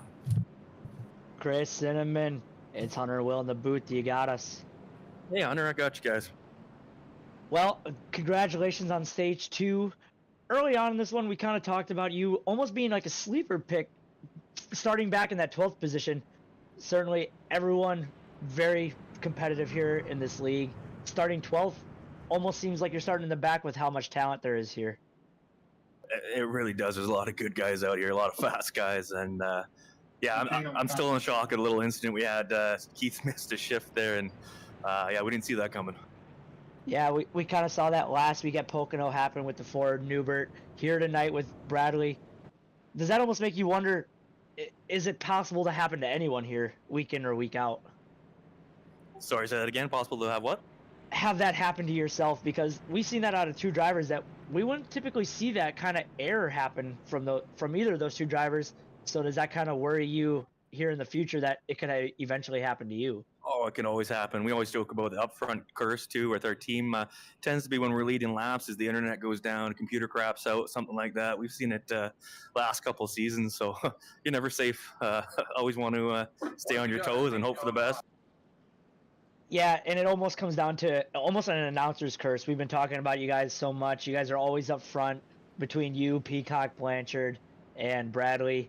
Ultimately, always a little bit of bad luck, but you shook that off there in stage 2 and came away with a win. Right now, you're up front with your teammate there, Ted Wade, and you guys are looking to bring home hopefully another stage win and a victory here tonight. Yeah, fingers crossed. But yeah, about that curse, how about you guys just stop talking about me, okay? All right. Well, we'll leave you alone and we'll let you back with your team, and hopefully we'll talk to you here at the end. We won't jinx it anymore. Sounds good. Appreciate it, guys. Have a good race and hopefully put a good show on for you. Awesome. Well, again, that was your stage 2 winner. That number 3 machine from the north in Canada, Chris Cinnamon, looking to be on the front row with his teammate, bringing him back to the start of stage number 3. Yeah, right now as we crest to the apex of 3 and 4, here we await the drop of the green flag, which will kick off the remaining 60 laps here tonight in week number 3 of the Triple M Pulling Truck Series. Looking at the starting 2 right now, we just spoke to Chris Cinnamon, who won stage number 2. He'll have Ted Wade, who's been very fast as of late, to his outside here as we cruise through the Geico restart zone, and baby, we are back. Green flag racing down into corner number 1 as Ted Wade takes us down to the corner. And we kind of mentioned it there in the middle of stage 2. Ted Wade with that late stage yellow with Keith Bradley. He went down into pit lane, took some fuel and tires. So right now, out of everyone in this field, he's on his own strategy. He's gonna have to end up pitting a little bit early if this last stage does go green. However, I don't think that will be the case, but right now he's just praying for a caution to be able to pit with everyone else. Otherwise, like I said, he's going to be about 10 laps shy of everyone else's fuel strategy. So strategy already coming into play here into stage 3. And one thing to watch out for here, as 1 lap is in the books here for the remaining 60 laps. The fastest truck on the track here tonight is Robbie Richards in that 48 machine. Looking at the lap times, he is faster than both Stephen Light, Chris Cinnamon, and our race leader, Ted Wade, right now. Watch out for this 48 machine here in the closing stages of this race. See if he can't put that 48 into victory lane here at Texas. For sure, and if we do stay green, we're going to have our green flag pit stop here. Fuel window is anywhere from about 45 to 50 laps. So if we do stay green, your winner is going to, and as I say that, there's going to be a caution right here, but eventually these drivers are still going to have to pit once in between here and the end of this one. Your winner is going to be determined on if we have a green flag stop and how early do you come down, because those fresh tires are going to make a world of difference. Yeah, looking at just the presumptive window of the pit strategy, we saw in stage number 1, drivers headed down at the end of the stage, so we're thinking around 40 laps. Stage number 2, we about saw the same thing there. Thinking here, Hunter, we might have about 25 to 20 laps to go when we start to see these green flag pit stops take place. If that's the case, we'll have quite the shootout to close out week number 3. For sure, you're not going to want to go too early where you end up using your tires early on, but you also don't want to wait too long, because if driver A, let's say, takes tires 15 laps before driver B, that driver A is going to have a very big gap over B. But if you take them too late, you don't have enough time to try and catch up on that gap between you and the leader. As we just saw, it looks like Keith Haney was down pit road there. You can't miss Keith there in that paint scheme. Very flashy paint scheme, but I'm still unaware of what brought out that caution there, Hunter. Maybe was it an incident on the racetrack? It did look like it was just one truck, down pit road there. So maybe just a single truck incident that brought out that caution. Yeah, I'm not really seeing anything. That Keith Haney machine has been on pit road for quite some time. Probably, I believe he was caught up in that first wreck with Raul and that one machine of Chris Hacker. So not seeing anything what happened there. Yeah, but as we were under caution here, we're cruising up towards the conclusion of week number 3 here. And as always, if you are liking what you're seeing here tonight on the NASRA 360 Racing Network, again, we invite you to go check us out on Facebook, YouTube, and Twitter to stay up to date and follow all the iRacing action that takes place all week long. We have trucks on Monday night. On Tuesday night, I believe there, Hunter. Are we off on Tuesday nights? I am not sure there. Wednesday nights, we're off. Thursday nights, we have Xfinity. Friday night, we have these wonderful trucks that you see on your screen here tonight. Then on Sunday nights, we have a Cup Series that will start alongside of the Real Life Cup Series here on the NASRA 360 Racing Network. So, Hunter, for all those folks at home that want to get their iRacing fix, there's no better place than NASRA 360 Racing Network. For sure, you touched on it. The Cup cars on Sunday, no iRating limit. Monday night, the Sim Racer Hub Truck Series, limited iRating cap, I believe 2250. Tuesday, Wednesday off. Thursday night, unlimited iRating cap over the top Xfinity Series. Friday night here in the trucks, I believe 3,000 iRating limit. And soon to come, Road Course League. Not sure what that all entails, but certainly something you can find on the NASRA Racing Facebook page. Ooh, a little road course racing. That sounds interesting to me there, Hunter. We hit all those road courses that everybody loves, and we just saw Ted Wade in a different league here at NASRA dominated a road course not too long ago. I believe he dominated at Coda last week in the Over the Top Designs Xfinity Series, so definitely a road course ringer, as they like to say here in these Speedway races. But right now, as we watch, the pace lights are still on of the pace truck down the backstretch. Right now, we are waiting the drop of the green flag here once again on the NASRA 360 Racing Network. We invite everybody to go get their snacks, to get their drinks, to get comfortable watching the race here tonight as the fireworks will start to go off. The sparks will fly here in the conclusion of this race. I believe, Hunter, we have not seen the last charge of a lot of these guys inside the top 10. Oh, for sure. Right now, looking at top 10, Jacob Klinkart still running in that 10th position all the way up from 29th. Nathan Maurer always seems to be a late race charger. One driver I haven't seen a whole lot of, not sure where he went. The 23 is Stephen Thomas. We saw it last week at Pocono. He had about a 1.5-second gap on Stephen Light with just 5 laps to go, and ultimately almost coming away with a win, short of by just, I believe, 0.05 of a second. So a lot of drivers just biding their time, just waiting. You don't want to pull the trigger too early, as they always say. So don't be shocked to see a driver right now running 6th or 7th be up front here towards the end, trying to put a late race winning package together. And as I mentioned, Robbie Richards in that 48 machine just ran a 30.39, best lap time so far for him inside that 48 machine. But a few new names inside of that top 10 currently right now.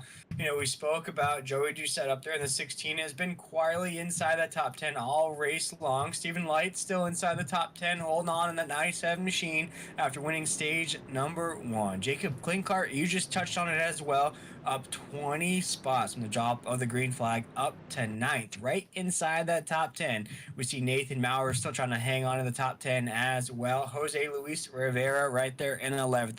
Michael McKinnon's trying to crack that top 10 as well, down in the 12th. Trey Pitts right now in 13th. Zach Hardwick in 14th. Brian Abbott up 22 spots from the drop of the green flag up to 15th. And Bill Hales will be our top 16 here at the drop of the green flag.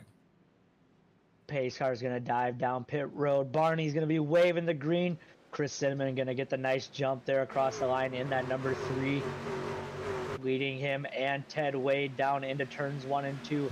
Justin Lumpkin looking to dive down below the 48, trying to grab that podium spot. Right now, Robbie Richards just going to, as you mentioned, one of the fastest trucks out there. Just, I believe he is going to be one of those drivers where we're going to see wait, and then 10, 15 laps to go, going to really just start to push his way through the front, try and come away with a win.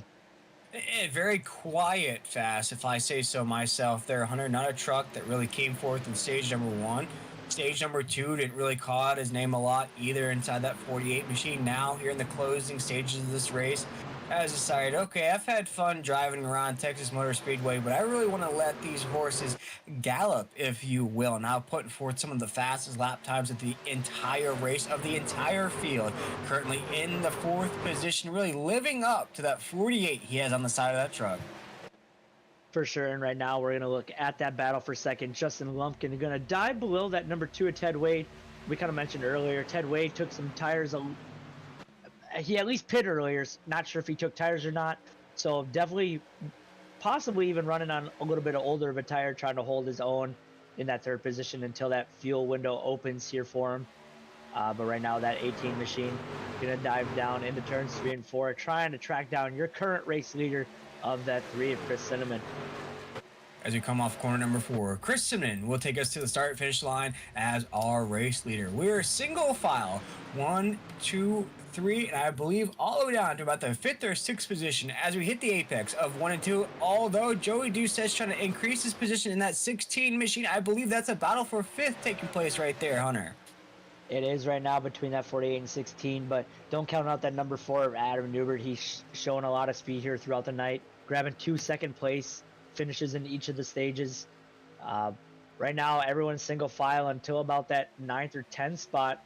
That's going to be Jacob Klinkart. He's starting to make his way forward here, Will. He's cracked up into the top 8. Looking to get around Stephen Light for 7th. Certainly passing Stephen Light in that 97. Oh, as I say that, Jacob's going to get a little bit loose through 3 and 4. Almost make contact with the 20 of Jose. But now they're going to be going 2 by 2 down into turns 3 and 4. Jose is going to get dive it down in below that number 5 of Klinkart, trying to track down your next truck on the list. There would be the 97 of Stephen Light.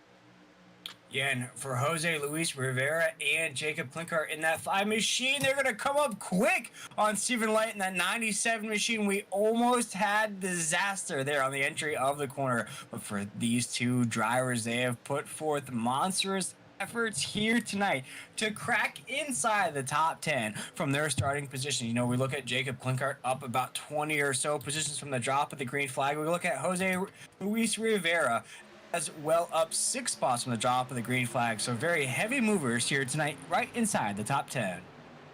Yeah, right now I am thinking to myself, that 97, he is just biding time. He's not really pushing any bit of issue. I don't believe he has any damage. I know he got into the outside wall earlier, but certainly not really looking up to speed. You got to be wondering if he's going into conserve mode a little bit.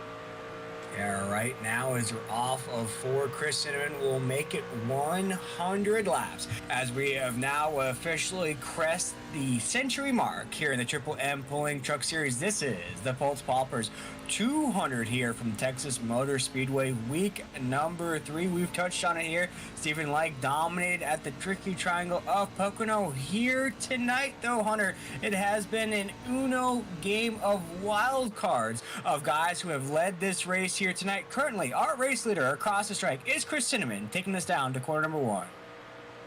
Just like we saw at the end of stage 2, Justin Lumpkin trying to do all that he can to get around that 3 machine as he's going to peek to the outside of Cinnamon through turns 1 and 2. He's going to have the momentum run down the backstretch on his outside alongside the wall. They're going to go side by side down into turn number 3. Justin Lumpkin going to take a little bit of a different corner entry there. He's going to go up the hill and drive down the banking. Possibly something we haven't really seen on a lot of drivers. He's going to gain the momentum around 3 and 4 and give the lead to the number 18 of Justin Lumpkin that time by at the stripe. Justin Lumpkin on the top side right now on 1 and 2. We are side by side to the apex of 1 and 2 right now for a battle for the lead on the exit of 2. Chris Cinnamon, Justin Lumpkin side by side. Here comes Joey Doucette right there, and that 16 wants a piece of the action as well as we dig down to corner number 3 to the apex at 3 and 4. Justin Lumpkin in the 18 machine will take us off of 4 as our race leader. Joey Doucette doing a good job right now. 3rd last week at Pocono, had some misfortune at Daytona and the Clash of the Coliseum. Didn't seem like he was having anything go right for him, but 2 really strong runs back to back. Running in that 2nd position, now he sets his sights on the 18 of Justin Lumpkin, trying to track down your race leader with just 38 to go this time by. Yeah, and you look at Justin Lumpkin's lap time last time by, ran a 31 1 right there. So very fast for Justin Lumpkin at the top of the grid right now, showing the speed. Joey Doucette right currently in the second position, just ran a 31.06, faster than our race leader Justin Lumpkin inside the 18 machine. But still, here on lap 103, Justin Lumpkin, our race leader, off of corner number 2. And one thing we got to keep in mind here is right now everyone's pretty single filed out, not seeing a whole lot of battles anywhere. We got 37 to go this time by. Our fuel window is wide open, so at any random point here, you could see some drivers come down pit lane, grab some tires, and go. But I kind of mentioned it earlier. You don't want to go too early, because if you go within the next 5 or so laps, you're still going to have 30 laps on those tires. You want to try and stretch this set right now as long as you possibly can. And once you kind of see those lap times fade off as we go into the almost 32-second lap times, that's almost your mark to go down pit road and grab some fresh set of rubbers and go back hard at it. Yeah, it's really that give and take strategy that all these drivers have to tackle each race. And it's always these crunch time laps. They always have to do the most thinking. Do I pit before everybody else? Do I pit with everybody else? Do I pit after everybody else? That's always the question that goes through all of these drivers' minds as that last pit stop and those last laps start to tick down here in the Pultz Poppers 200. Now, whether or not these strategies pay off, we will wait and see here on lap 106. Currently, Chris Cinnamon leading the way in that 3 machine. Now, Hunter, one thing that I want to watch out for here as we watch conclusion. Now, lap 107 down in the corner, number 1. Which driver will have the best strategy? We saw it last night in the over-the-top designs Xfinity Series in that pit window there. That opened the door for a huge run at the end. I believe the winner of last night's race won that race for about 6 or 7 seconds based off of that pit strategy. But we have quite the battle for second right now as Joey Doucette and Justin Lumpkin are door-to-door banging doors off of corner number 4 across the line down to corner number 1. Yeah, Joey Doucette going to run up on the 18 a little bit, force him to go high, wide, and handsome, giving the race lead to that 16 machine of Joey Doucette. Going to push Lumpkin back to that 2, and Chris Cinnamon closing back in that number 3 truck. Right now, you got a 3-car battle up front, racing for the lead with just 33 laps to go. Certainly not over by any means, but like you said, who's going to go down first? As right now, as we cross that strike, make it lap 109. Down in the corner number 1, Joey Doucette in that 16 machine, now our race leader. And boy, Hunter, we've had some race leaders here tonight. I have lost track of the amount of race leaders race changes we've had at the top of this grid here tonight, as Chris Cinnamon in that 3 machine is going to get a big push out of Adam Newbert in that 4 machine. Is going to push him down into the corner there, trying to get around Lumpkin in the 18. Looks like Chris will do that on the top side. Adam Newbert's going to try to follow there on the top side, as well as now Lumpkin will lose 2 spots across the line down to corner number 1. Yeah, you got to think to wonder yourself, did Lumpkin use up those tires a little too much, a little too early? So he's starting to fade back. This is what you want to look at. If you start fading back, you want to go in and get your tires right now. You don't want to lose a bunch of time and then take tires as it's too late, as that's kind of what we saw last night in the over-the-top designs Xfinity race at Vegas. Once you start losing that time, you got to go in, because if you can get tires right now, the next couple of laps, you'll be a lot faster. Your times will be almost a second and a half quicker, and you'll gain all that time on these race leaders. As we watch right now, Justin Lumpkin's going to relinquish another 2 spots on the racetrack. A driver that I want to spotlight here before the conclusion of tonight's race. We talked about the run from Jacob Klinkart up 21 positions inside the top 10, but you look at the 82 machine of Brian Abbott up 25 spots from the drop of the green flag, now just outside the top 10 in the 12th position. What a run out of the 82 machine here on lap 112. For sure, and right now I believe we're having some cars come down pit road, one of them being the 00 of Huck Wigington.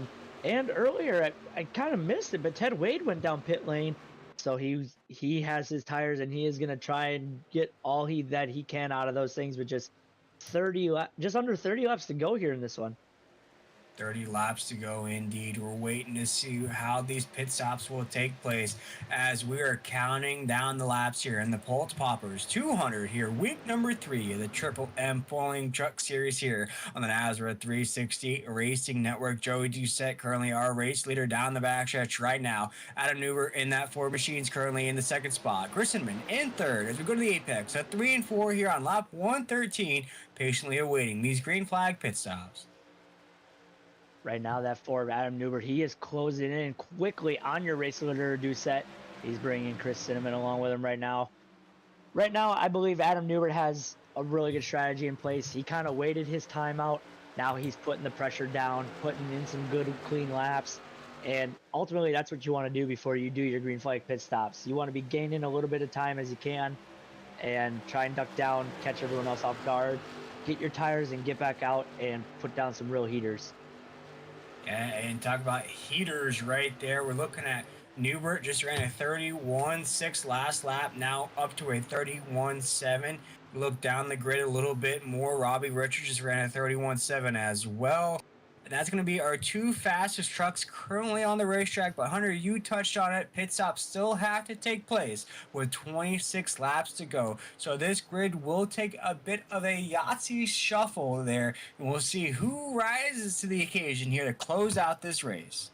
One thing you don't want to have happen is go down pit lane, get passed by leaders and put a lap down and have a bunch of cars one lap down and get a caution. That's just going to definitely shake things up and around. So definitely going to want a good pit stop. Try and get out as soon as you possibly can.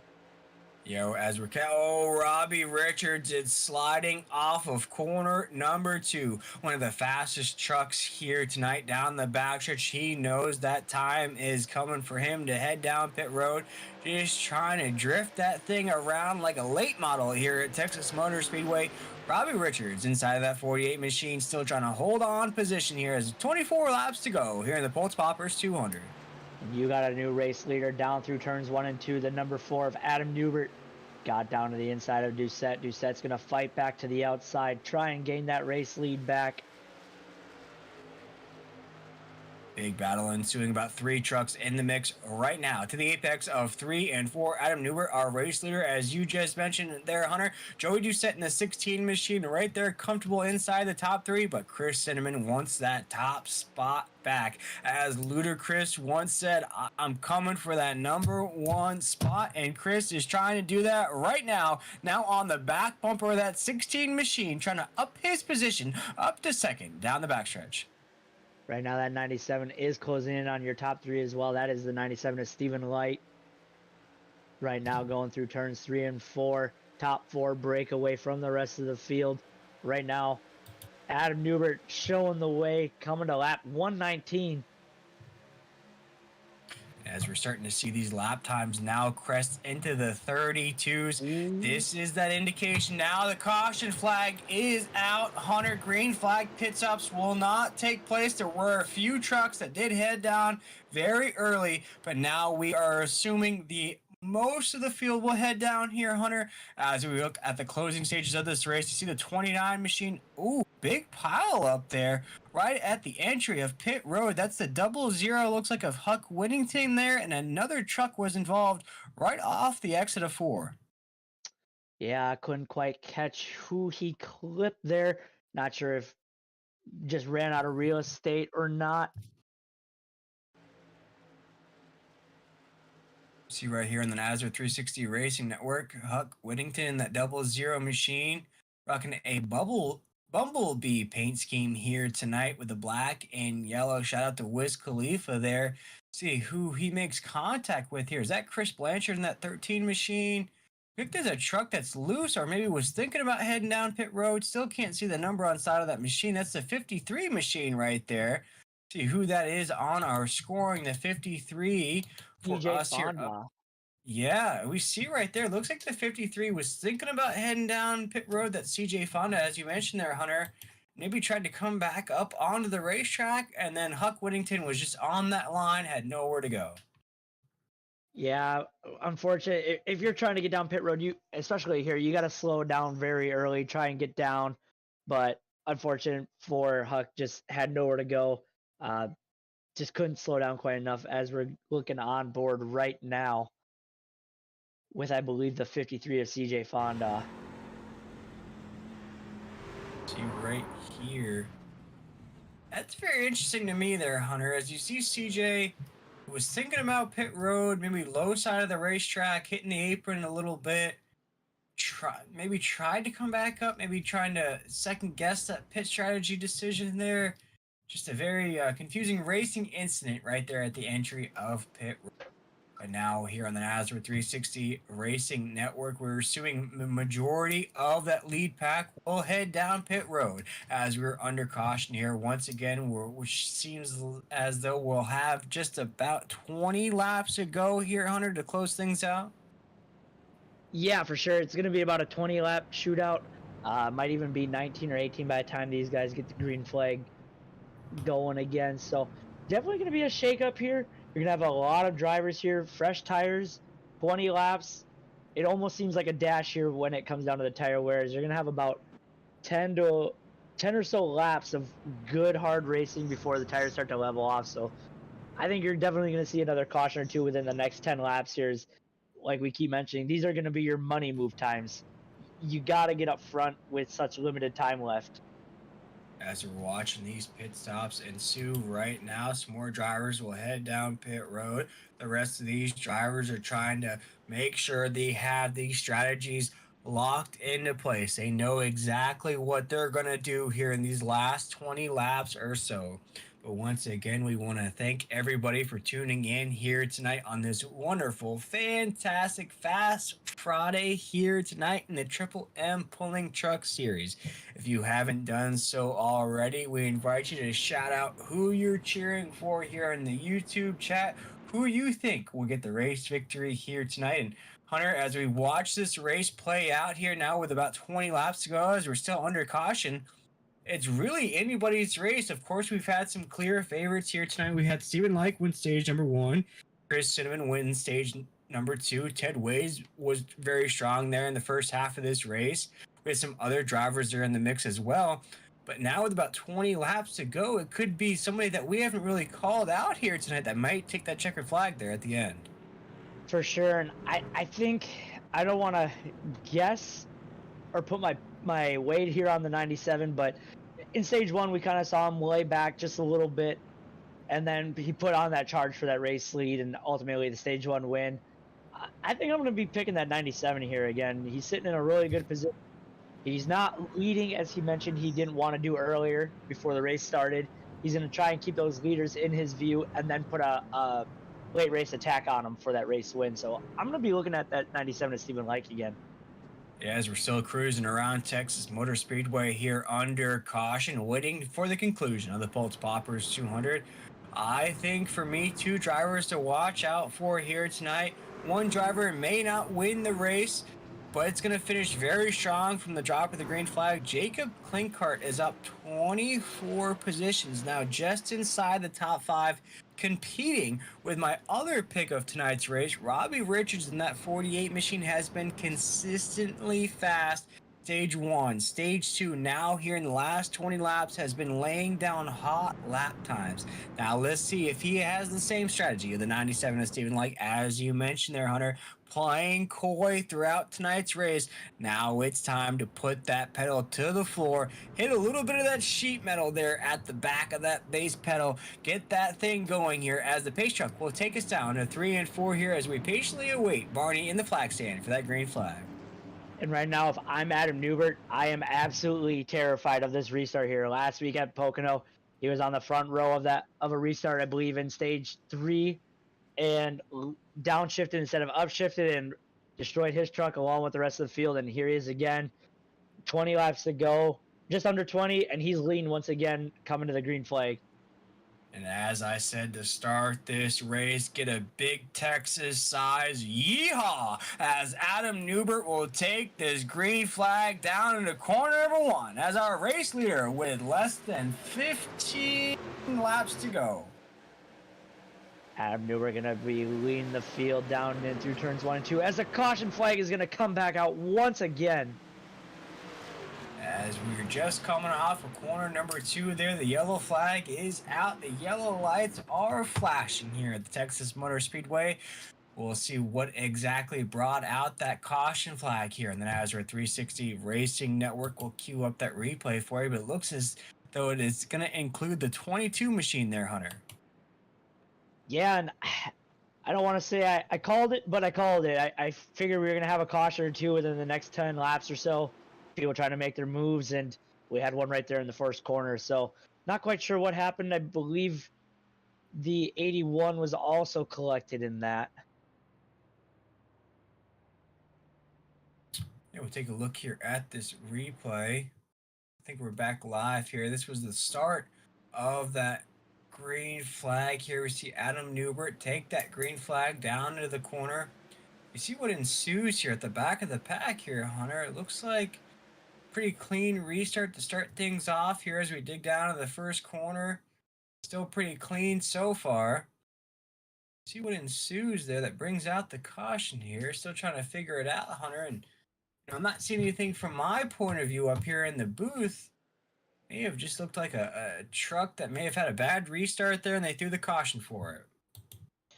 For sure, not quite seeing much either, but it just takes one car with iRacing on the racing service to throw a caution out. So we're going to restack them, try again, and we're going to have just under, I believe, 14 or 13 to go this time by when we go back to green. So definitely going to be about like I said, a 13 or 14 lap stint here with fresh tires trying to race to the end of this one. So right now you're definitely going to want to be one of the first 3 or 4 or 5 trucks up front with that clean open surface.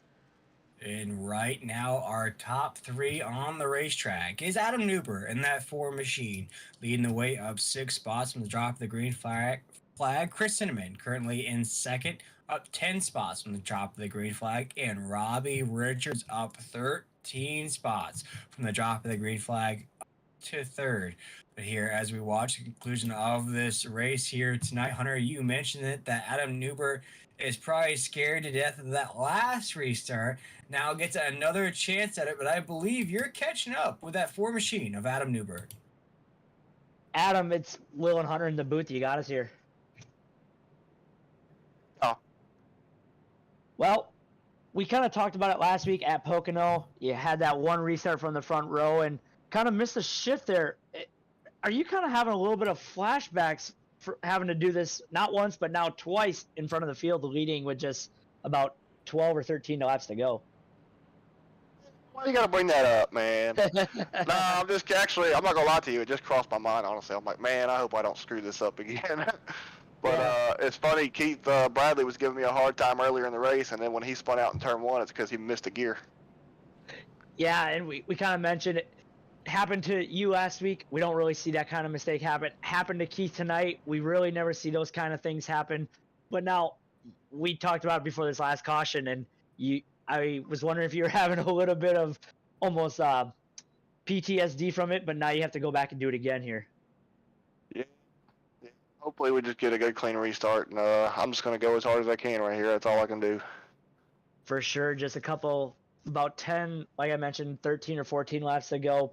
Pretty short stint here on some new tires. Going to see a lot of money moves, as we've been calling them here tonight. We're 2 to green here, so it'll be 12 to go. So I can just do 12 good laps, and hopefully it works out. For sure. Well, we'll let you go and get you back with your guys here. All right, cross my fingers. No shifting problems. All right. Well, we'll watch you very closely here, so don't mess it up. All right. Thank you. That was Adam Newbert in that 4 machine there, Hunter. And, for Adam, in a solid spot, but a consistent top truck here tonight in the Pultz Poppers 200. Now, it's whether or not he can get the job done. But, Hunter, he has a fast train coming behind him with a lot of hungry dogs that also want to take the checkered flag and take that belt buckle back home here tonight in Texas. For sure, and we heard him say he's going to drive hard as he can, try and put 12 good laps together. But those 2 things here at Texas, very hard to do. Hard, fast laps while trying to be consistent while you're having different drivers up front, such as Cinnamon, Richards, Doucette, and Light, trying to breathe down your neck here. Yeah, right now, as we're still waiting, the pace truck's going to take us around the corner, down the backstretch here. One final time. The lights are off here on corner number 2 down the backstretch right now. And foregoing any more cautions, this will be the last break in the action that we'll see here in the Pultz Poppers 200.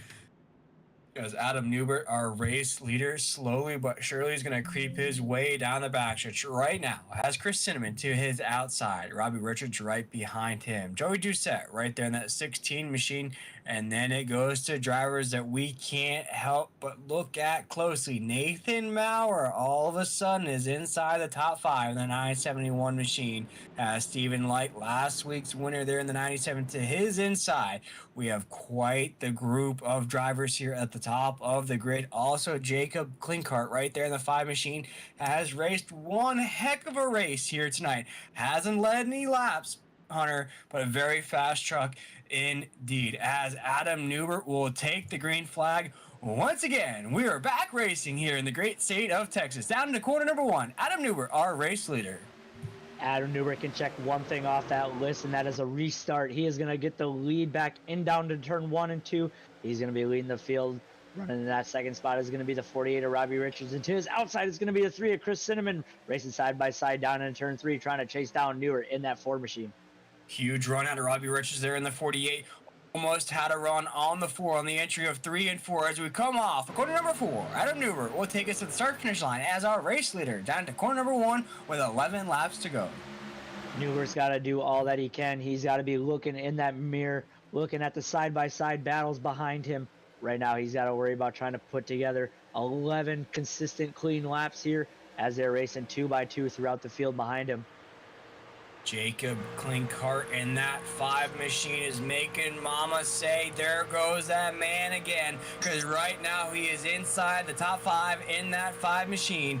A lot of speed behind our leader, Adam Newbert. As we mentioned, he is probably very, very nervous of the amount of speed he has behind him here on the apex of 1 and 2 with 10 laps to go. We are down the backstretch. Klinkart dove down into 3 and 4, trying to look at the inside of 48 of Robbie Richards, thought better of it, backed off, and will try to regroup and get back at it again as they have just 10 laps to go, this time by coming to 9 to go in the Pultz Poppers 200 here at Texas Motor Speedway. Adam Newbert in that 4 machine. We spoke to him just a little while ago. He said, keep it clean, hold off the speed behind me, and maybe I can take this checkered flag. Well, he's got a lot of work to do as we come off of corner number 2. A lot of speed. We take a look at Jacob Klinkart in that 5 machine, currently in 4th. Stephen Light in that 97, currently in 5th. A lot of speed inside the top 5 right now as we come off of corner number 4 down the front stretch. They're single file through the top 6 trucks of Doucette. Right now, Robbie Richards stuck tight to the 4 of Newbert. They're going to drive through the grass. Contact is made through the left rear quarter panel of Newbert. They're going to keep it straight and move on from there. A little bit of momentum loss as the 3 of Chris Cinnamon is going to close in on the 48 of Richards, trying to peak high and low. He's going to dive down into 3 on below that 48 machine, trying to get by for that second position.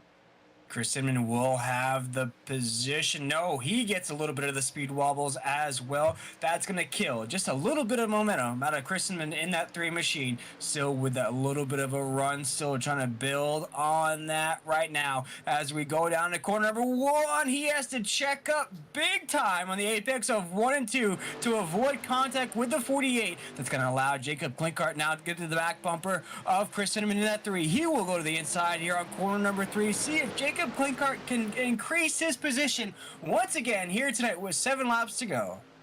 Yeah, that little bit of stack up, that was going to bring in Klinkart, Light, and Doucette all right up to the back of Cinnamon.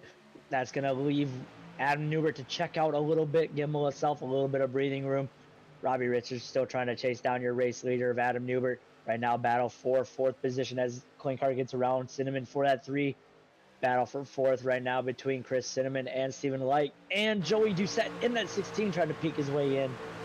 Joey Doucette's going to push that 97 along just a little bit to get around the 3 of Chris Cinnamon here as we come off of 4. Down the front stretch, make it 5 laps to go. Here in the Pultz Poppers 200 down in corner number 1. No change in the lead, but a lot of moving pieces right now inside the top 5. As you see Stephen Light in the 97, Jacob Klinkart in the 5, Robbie Richards in the 48, and our race leader, Adam Newbert in the 4, taking us down the backstretch down into corner number 3. Yeah, right now, Robbie Richards in that 48. He is closing the gap on Newbert, trying to make something happen here as they're going to come by to lap 137. Just 4 laps to go, this time by my bad. Robbie Richards not letting Newbert get too out far in front of him as he's going to give him a little bump down into 1 and 2, trying to move him up off the bottom. Obviously, right now seems like to be the preferred line through 1 and 2. Down the backstretch, trying to chase down your leader, Adam Newbert. Right now, we can feel the heat. It's getting even hotter here in the great state of Texas as we have quite the battle ensuing right now for the race lead with 3 laps to go. Throw up those 3s. Rest in peace to Dale Earnhardt as we have a battle for a race victory right now between Adam Newbert and Robbie Richards as we come off of 2 down the backstretch. And you got to keep in mind those tires. They're going to have we see a little bit of smoke from Robbie Richards on that outside wall. That's going to allow Jacob Klinkart to kind of close in a little bit. But you got to keep in mind those tires. They've been running 12, 13 laps on them. If you can save it just a lap or 2 shy of what everyone else can, you're going to have a little bit of an advantage. But right now, Adam Newbert just starting to check out from Robbie Richards a little bit with just 2 laps to go that time by across the line. 2 more times around this great speedway here in Texas. As now Jacob Klinkart in that 5 machine is going to go to the low side of the 48. It's going to feel a little bit of a bump from the 97 to Stephen Light. That's going to open the door for Stephen Light in the 97 machine to pass Jacob Klinkart, who has ran one heck of a race here tonight. Oh my goodness, we have contact on the front stretch as the white flag is in the air down the corner number 1. Right now, Adam Newbert looking to ask himself paper or plastic because he is checked out and gone from Robbie Richards down into turn number 3. But Stephen Light and Joey Doucette still battling for that number 3 spot down into turn number 3. Contact made between Klinkart and Cinnamon. Cinnamon gets by for 4th, but right now, all eyes on the number 4 machine coming off of turn number 4, grabbing the win at Texas in the Pultz Poppers 200. As Tupac once said, all eyes on me, and all eyes are on the 4 machine of Adam Newbert as he wins. Here tonight, Texas really came out of nowhere here tonight, Hunter, amongst all the other drivers who led laps here in this race. Adam Newbert really kept it calm, cool, and collected, and now coast to some big Texas barbecue and a big Texas win here tonight in the Triple M Pulling Truck Series. Yeah, looking at the rest of your finishing order, Adam Newbert going to come home with the win. Robbie Richards going plus 14 on the grid tonight in that 2nd spot. Joey Doucette going to grab another podium, another 3rd place finish for him tonight. And Stephen Light coming home 4th, and Chris Cinnamon rounding out your top 5 here tonight. Yeah, riding out the rest of the top 10. You see Blake Lothian's going to finish 6th. Nathan Maurer in 7th. Jacob Klinkart basically clinked off a few things there at the end of this race here. Tonight's going to finish 8th. Jose Luis Rivera is going to finish 9th. And Bill Hales will be our biggest mover of the race, up 22 spots from the drop of the green flag. We'll finish in the 10th position. But as we watch Adam Newbert and that 4 machine burn it down on the front stretch here tonight, Hunter, that makes our 3rd different winner here in 3 weeks' time here in the Triple M Pulling Truck Series. For sure. Just a lot of talent throughout the field. We almost didn't know who was going to win this one, even at the start of this last stage. Different drivers on different pit strategies, and Adam Newbert with the winning truck here tonight, just absolutely burning the tires, whatever's left of tires on that thing. Burn those Goodyear Eagles down. You can't take them with you. You might as well burn them down while you got them. And looking at those lap times there, you know, Adam Newbert wasn't one of the fastest trucks out there, but just everything just seemed to have fallen in place with that 4 machine, whether it was pit strategy, Whether it was battling for a position, whether it was mishaps by other leaders, everything just fell into place for that four machine to crack into victory lane here tonight. But as we watch Adam Newbert celebrate, run that backward celebration lap here on the NASRA 360 Racing Network, we'll step aside for a short break and we'll be right back to interview those podium finishers here tonight in the Pultz Poppers 200.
Welcome back, race fans, to the Pultz Poppers 200 here live on the NASRA 360 Racing Network.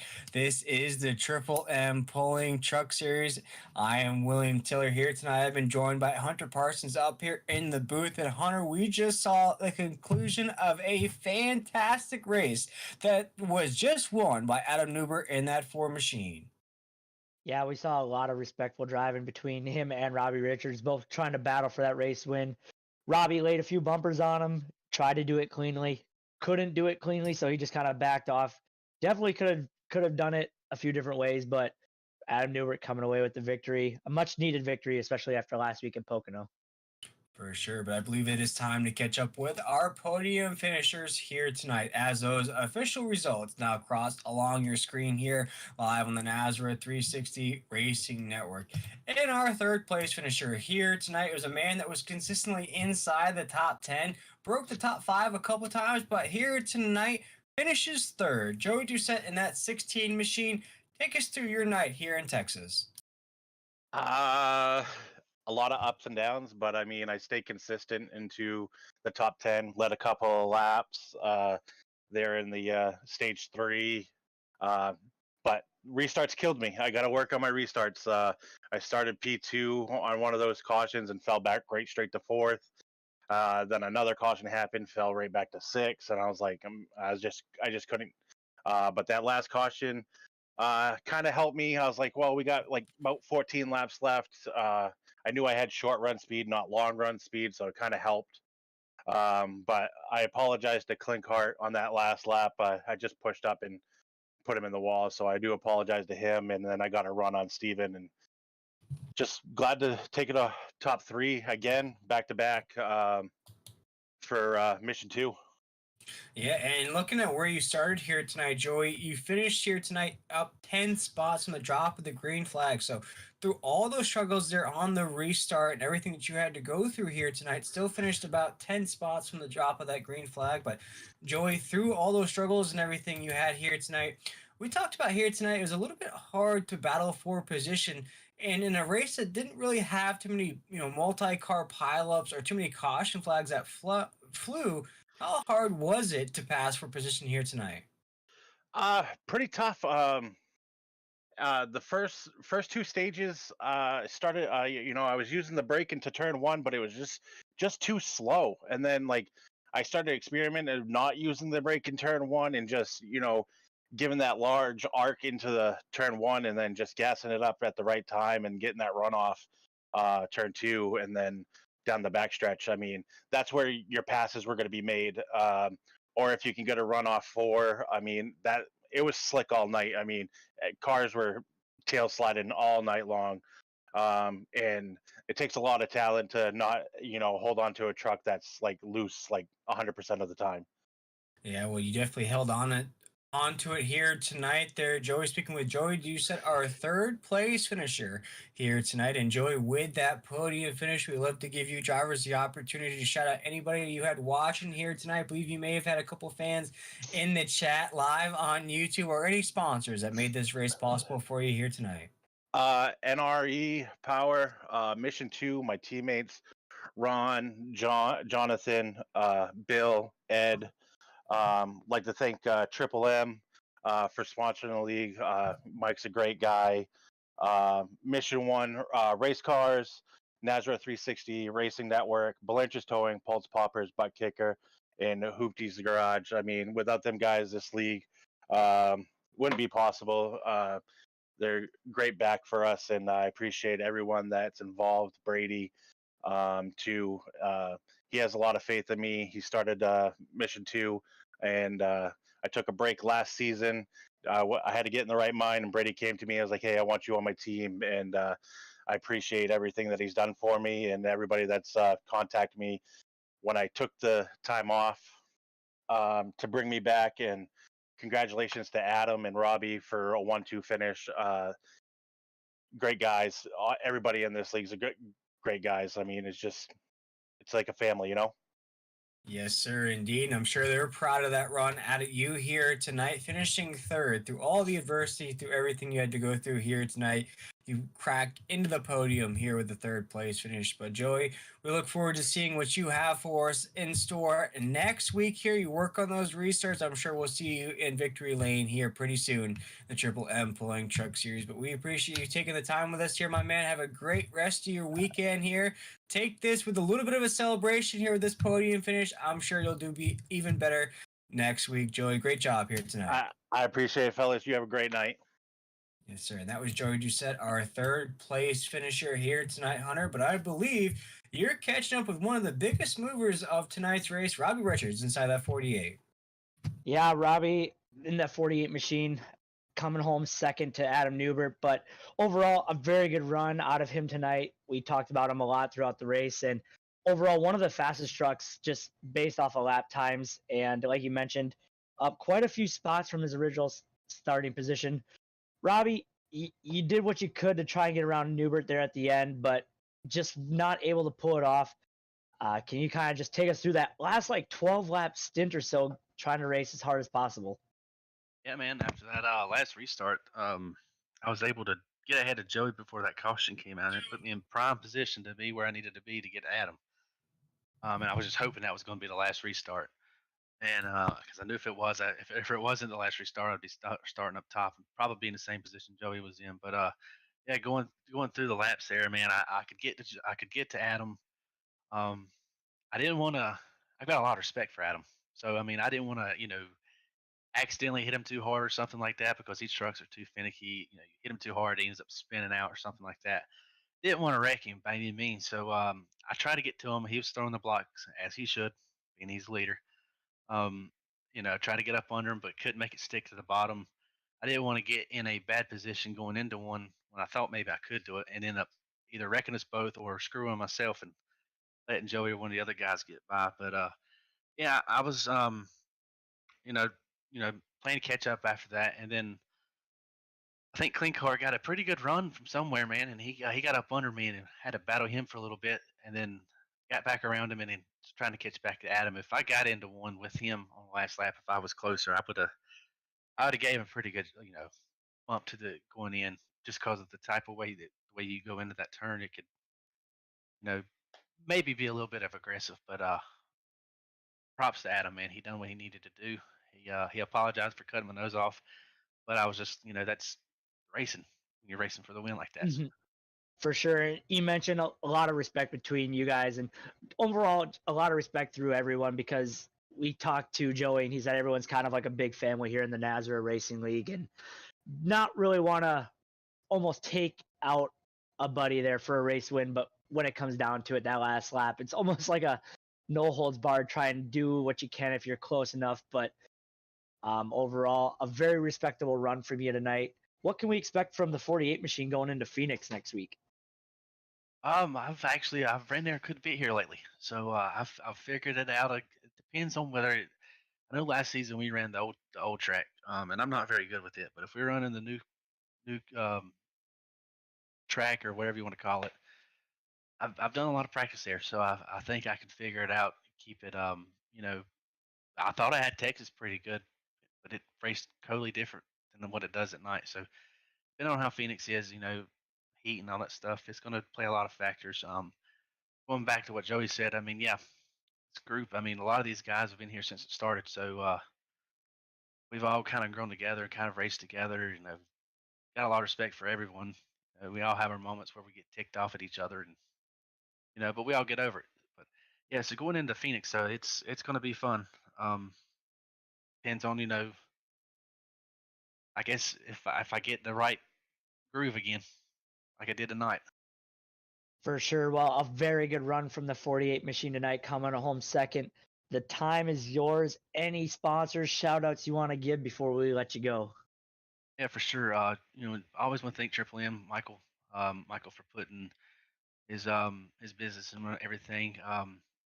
NRE Power Systems, Pultz Poppers, Hoopty's Garage, Blanchard's Towing, Brady, for he does a remarkable job. The man stays busy making sure his league runs right, and he does a remarkable job at it. All the guys at Mission One, I want to thank Nate. He gives a ton of information.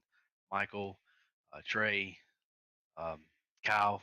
Kyle didn't have a good night. Devin Painter, he was running up there for a while. I'm not sure where he finished, but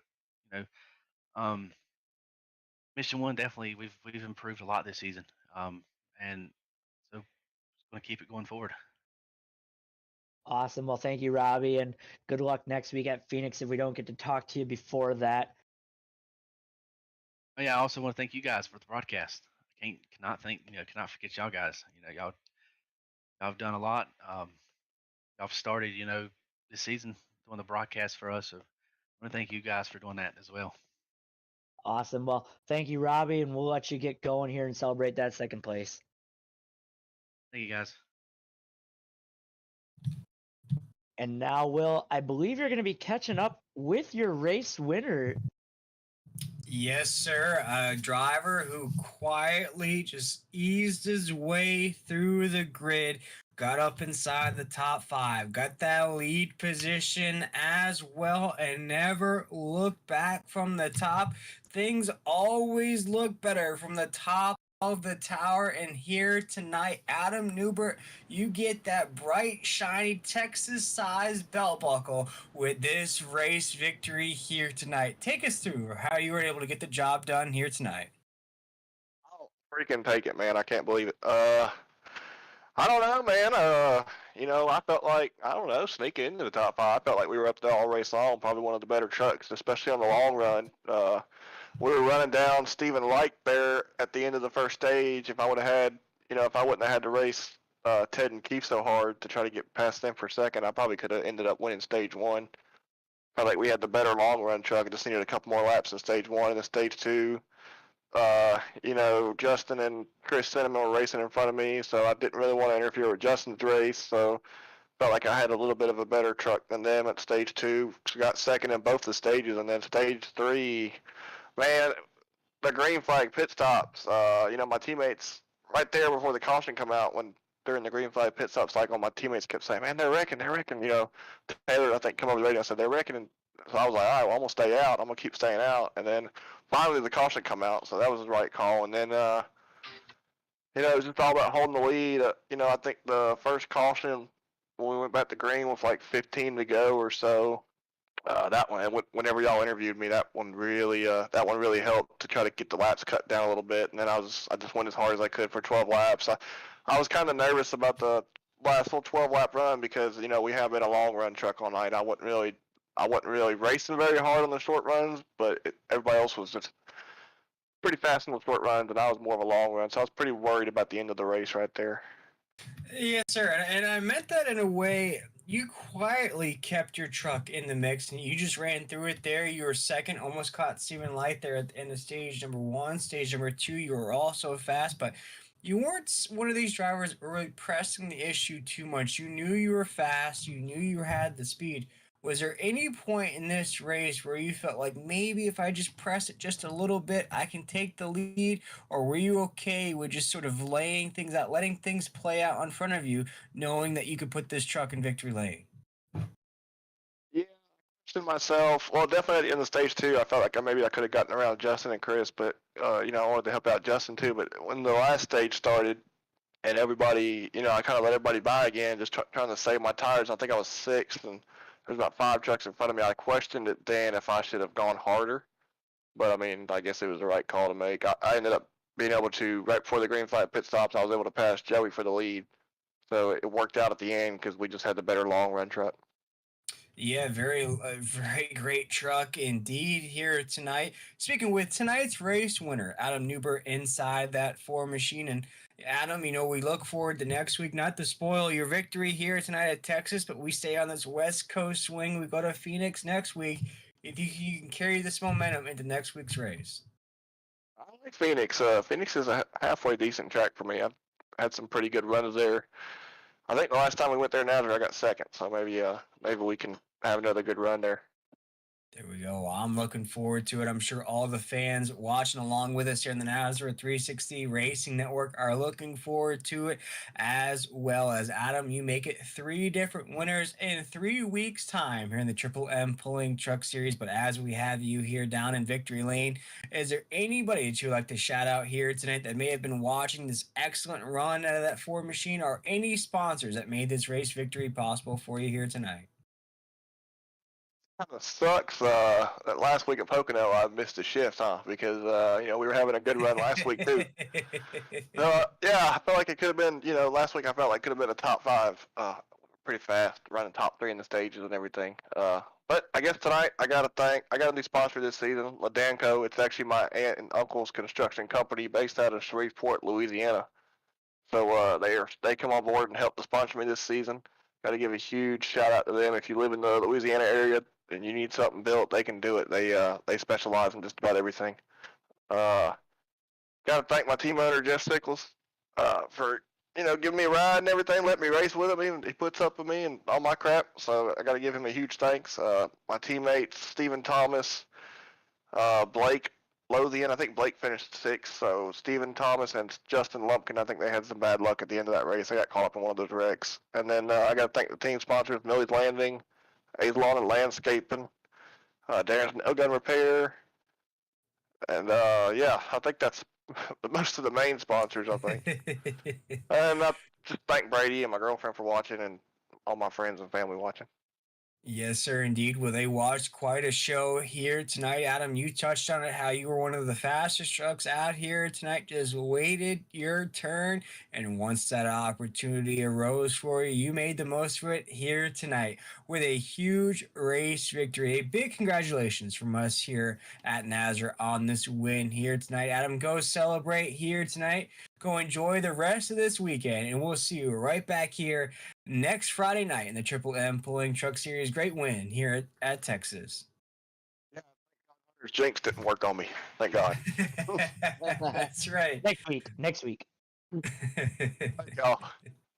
Yes, sir. And that was tonight's race winner, Adam Newbert, inside that 4 machine. And Hunter, here tonight, we had a Texas-sized, action-packed race here with multiple race leaders. Even Joey Doucette touched on how he led a few laps here tonight. Multiple lead changes. Some drivers who led laps there in stage number 1 didn't finish the way that they ran there the first half of this race here tonight. Any final thoughts about the Pultz Poppers 200 here tonight from Texas? Yeah, other than Daytona so far this season, I mean, obviously Daytona lead shakeups all the time with different drafting. Last week at Pocono, we kind of saw 2, 3 trucks kind of dominate the whole field. And tonight we got our first glimpse of other drivers such as Newbert, Richards, Doucette, all different drivers being able to take charge, lead the field, lead a bunch of laps. And ultimately it just kind of came down to who could save their tires a little bit better there at the end. Yeah, what a fantastic race it was here tonight from the Texas Motor Speedway. Here tonight, once again, this has been a presentation of the NASRA 360 Racing Network for myself, William Tiller, Hunter Parsons up here in the booth, and my man Adam Flieger, the man behind the decks, making all those awesome camera angles possible for us here tonight. We want to thank everybody for watching. We want to thank everybody for being engaged in tonight's race as well. Cannot wait to see what next week has in store as we head to the desert. That is Phoenix Motor Speedway. We'll see if Adam Newbert in that Ford machine can make it back to back here in the Triple M Pulling Truck Series. But we want to wish everybody a great rest of your weekend. Once again, congratulations to the Ford machine of Adam Newbert. We'll see everybody back here on the track next Friday night at 9 p.m. Eastern Standard Time. Have a great night, everybody.